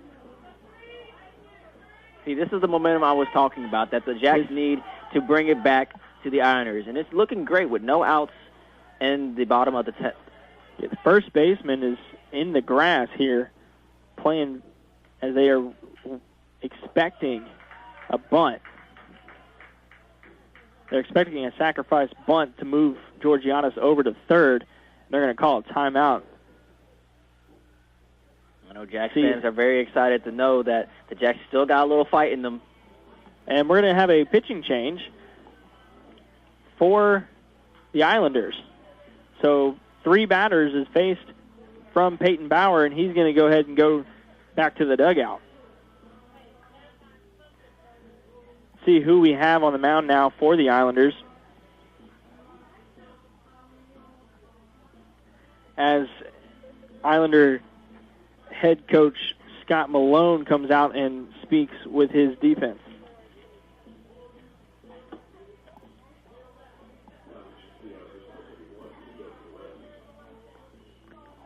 You have Leonel Perez on the mound for the Islanders now.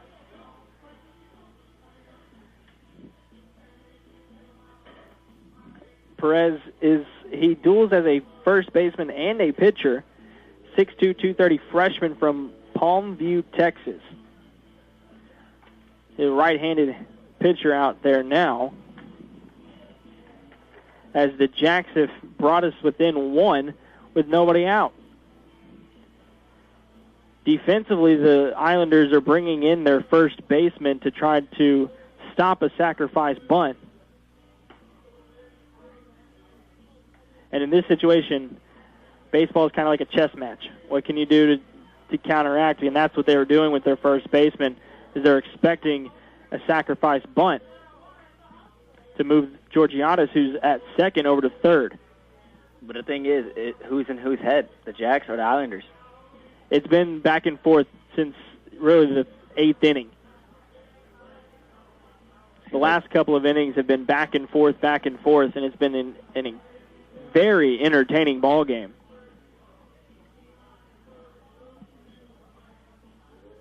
The Jacks have 16 hits on the day. The Islanders have 14. Both teams have one error, and that last error just came for the Islanders in this half inning that scored Nick Miner to bring us within one. And up for the Jacks, we have left fielder Jared Martin. Martin has a chance to redeem himself right here.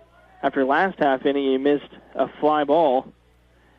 They gave the Islanders an extra run.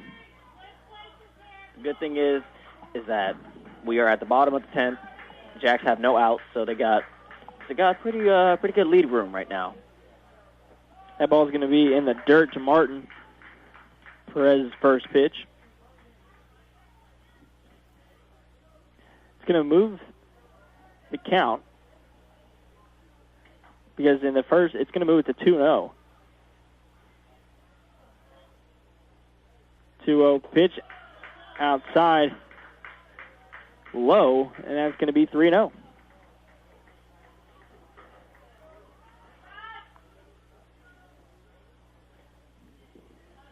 Martin is itching to swing at the ball. 3-0 count now. In there, strike one. Perez looking to settle down here in the bottom of the 10th. 3 balls, 1 strike now to Martin. The pitch. High, ball 4. Now there's runner at first and second.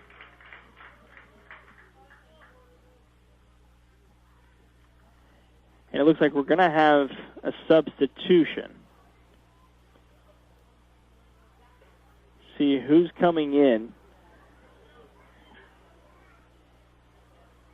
As the Lumberjacks are going to pinch hit.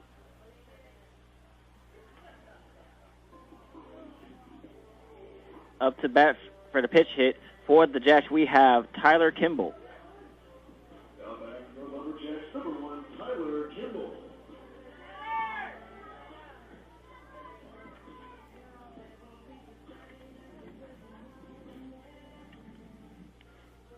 The Jacks have men on first and second base, and the Islanders call for a timeout to have a little chat.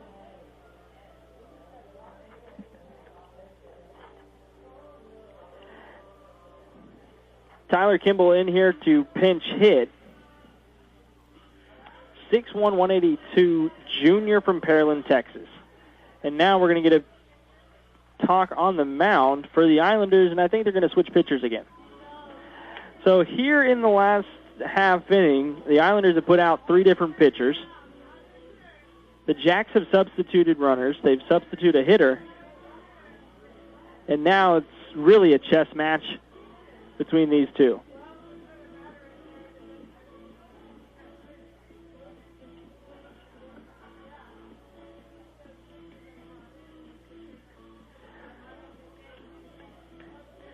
Coming in to pitch for the Islanders, Cody LeCompte. He's a left-handed pitcher from Cypress, Texas. Good old Cypress.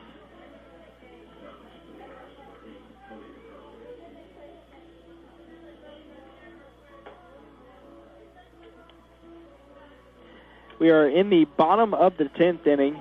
Runners at first and second for the Jacks. 10-9 the score. Islanders lead by 1. SFA trying to make another comeback and tie the game with the tying run at second, winning run at first. The Jacks have done a phenomenal job bringing it back to back, keeping the Islanders on their toes ever since the 8th inning started. Starting off with bringing in 4 runs to tie it up in the 8th inning, and then another run in the 9th. And now in the 10th, like Logan said, we are 10-9, Islanders leading by 1. The Jacks have no outs so far, so they still have plenty of room and plenty of chance to make a potential comeback. Let's see how this goes. Tyler Kimball at the plate. Tyler has not gotten a hit this season. Has had 26 at-bats and no hits. Well, maybe this is a chance for a hit. But has been walked 5 times. So the first pitch to Kimball, he's going to bunt. This one's going to get down. He's advancing the runners. They're going to call him out at third as the bunt was on to try to advance the runner to third. But they were able to play it, and the runner was out at third. So now we have 1 out. A very nice attempt at the bunt for the Jacks. Runner still at first and second. That'll go down as a fielder's choice. Skylar Black is now up for the Jacks, known as the designated hitter for the Jacks.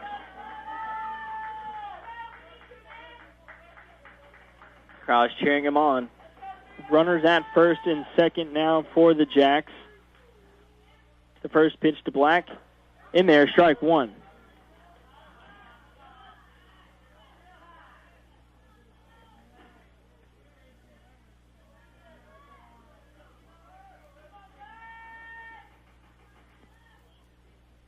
No balls. 1 strike, 1 out here in the bottom of the 10th. Tying run at second. This one's in the dirt. But Drake Osborne was able to grab it before any damage was done, and the runners will stay. Counts now 1-1. Shea starting to come over on the field. Sky's still looking mighty blue. The 1-1 pitch. High, ball 2.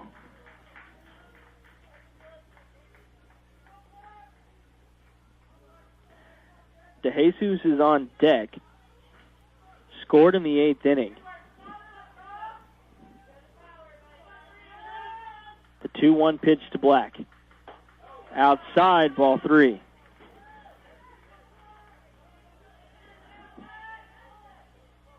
Lumberjack fans are cheering him on, getting rowdy out here. Defense is playing normal. Besides the center fielder is a little to his right. 3-1 pitch. This one's inside, ball 4, and the bases will be loaded now. Bases loaded with Eric DeJesus up to bat. There's a great opportunity for the senior to play some heroics here. And it's always up to the senior to show guidance and wisdom to his youngman.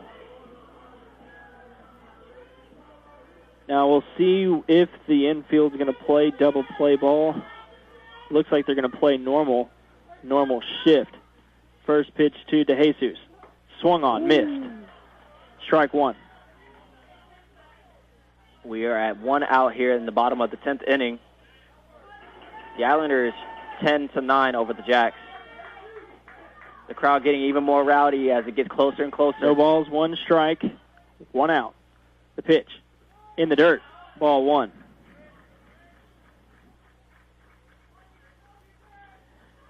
For the Islanders, Drake Osborne's doing a pretty good job of keeping the ball in front of him and not letting him pass, and that's extremely important in this situation with the tying run at third.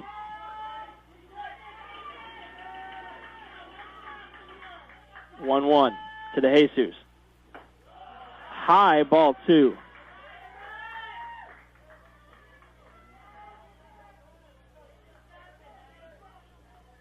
Two and 1. DeJesus in the batter's box, waiting for the pitch. Here it is. Strike 2 called. That runs the count to 2-2. Again, we are still at 1 out, so even if De Jesus gets walked or misses this, we still have one last chance for the Jacks to make a comeback. 2-2 pitch. Here it is. This one's hit into center field.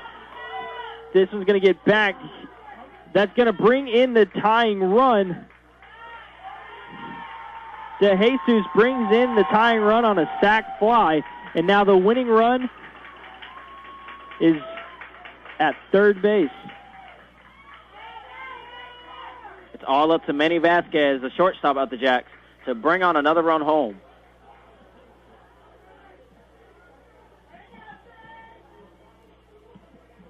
And like me and Logan been saying before, the Jacks have been bringing it back to the Islanders ever since the 8th inning.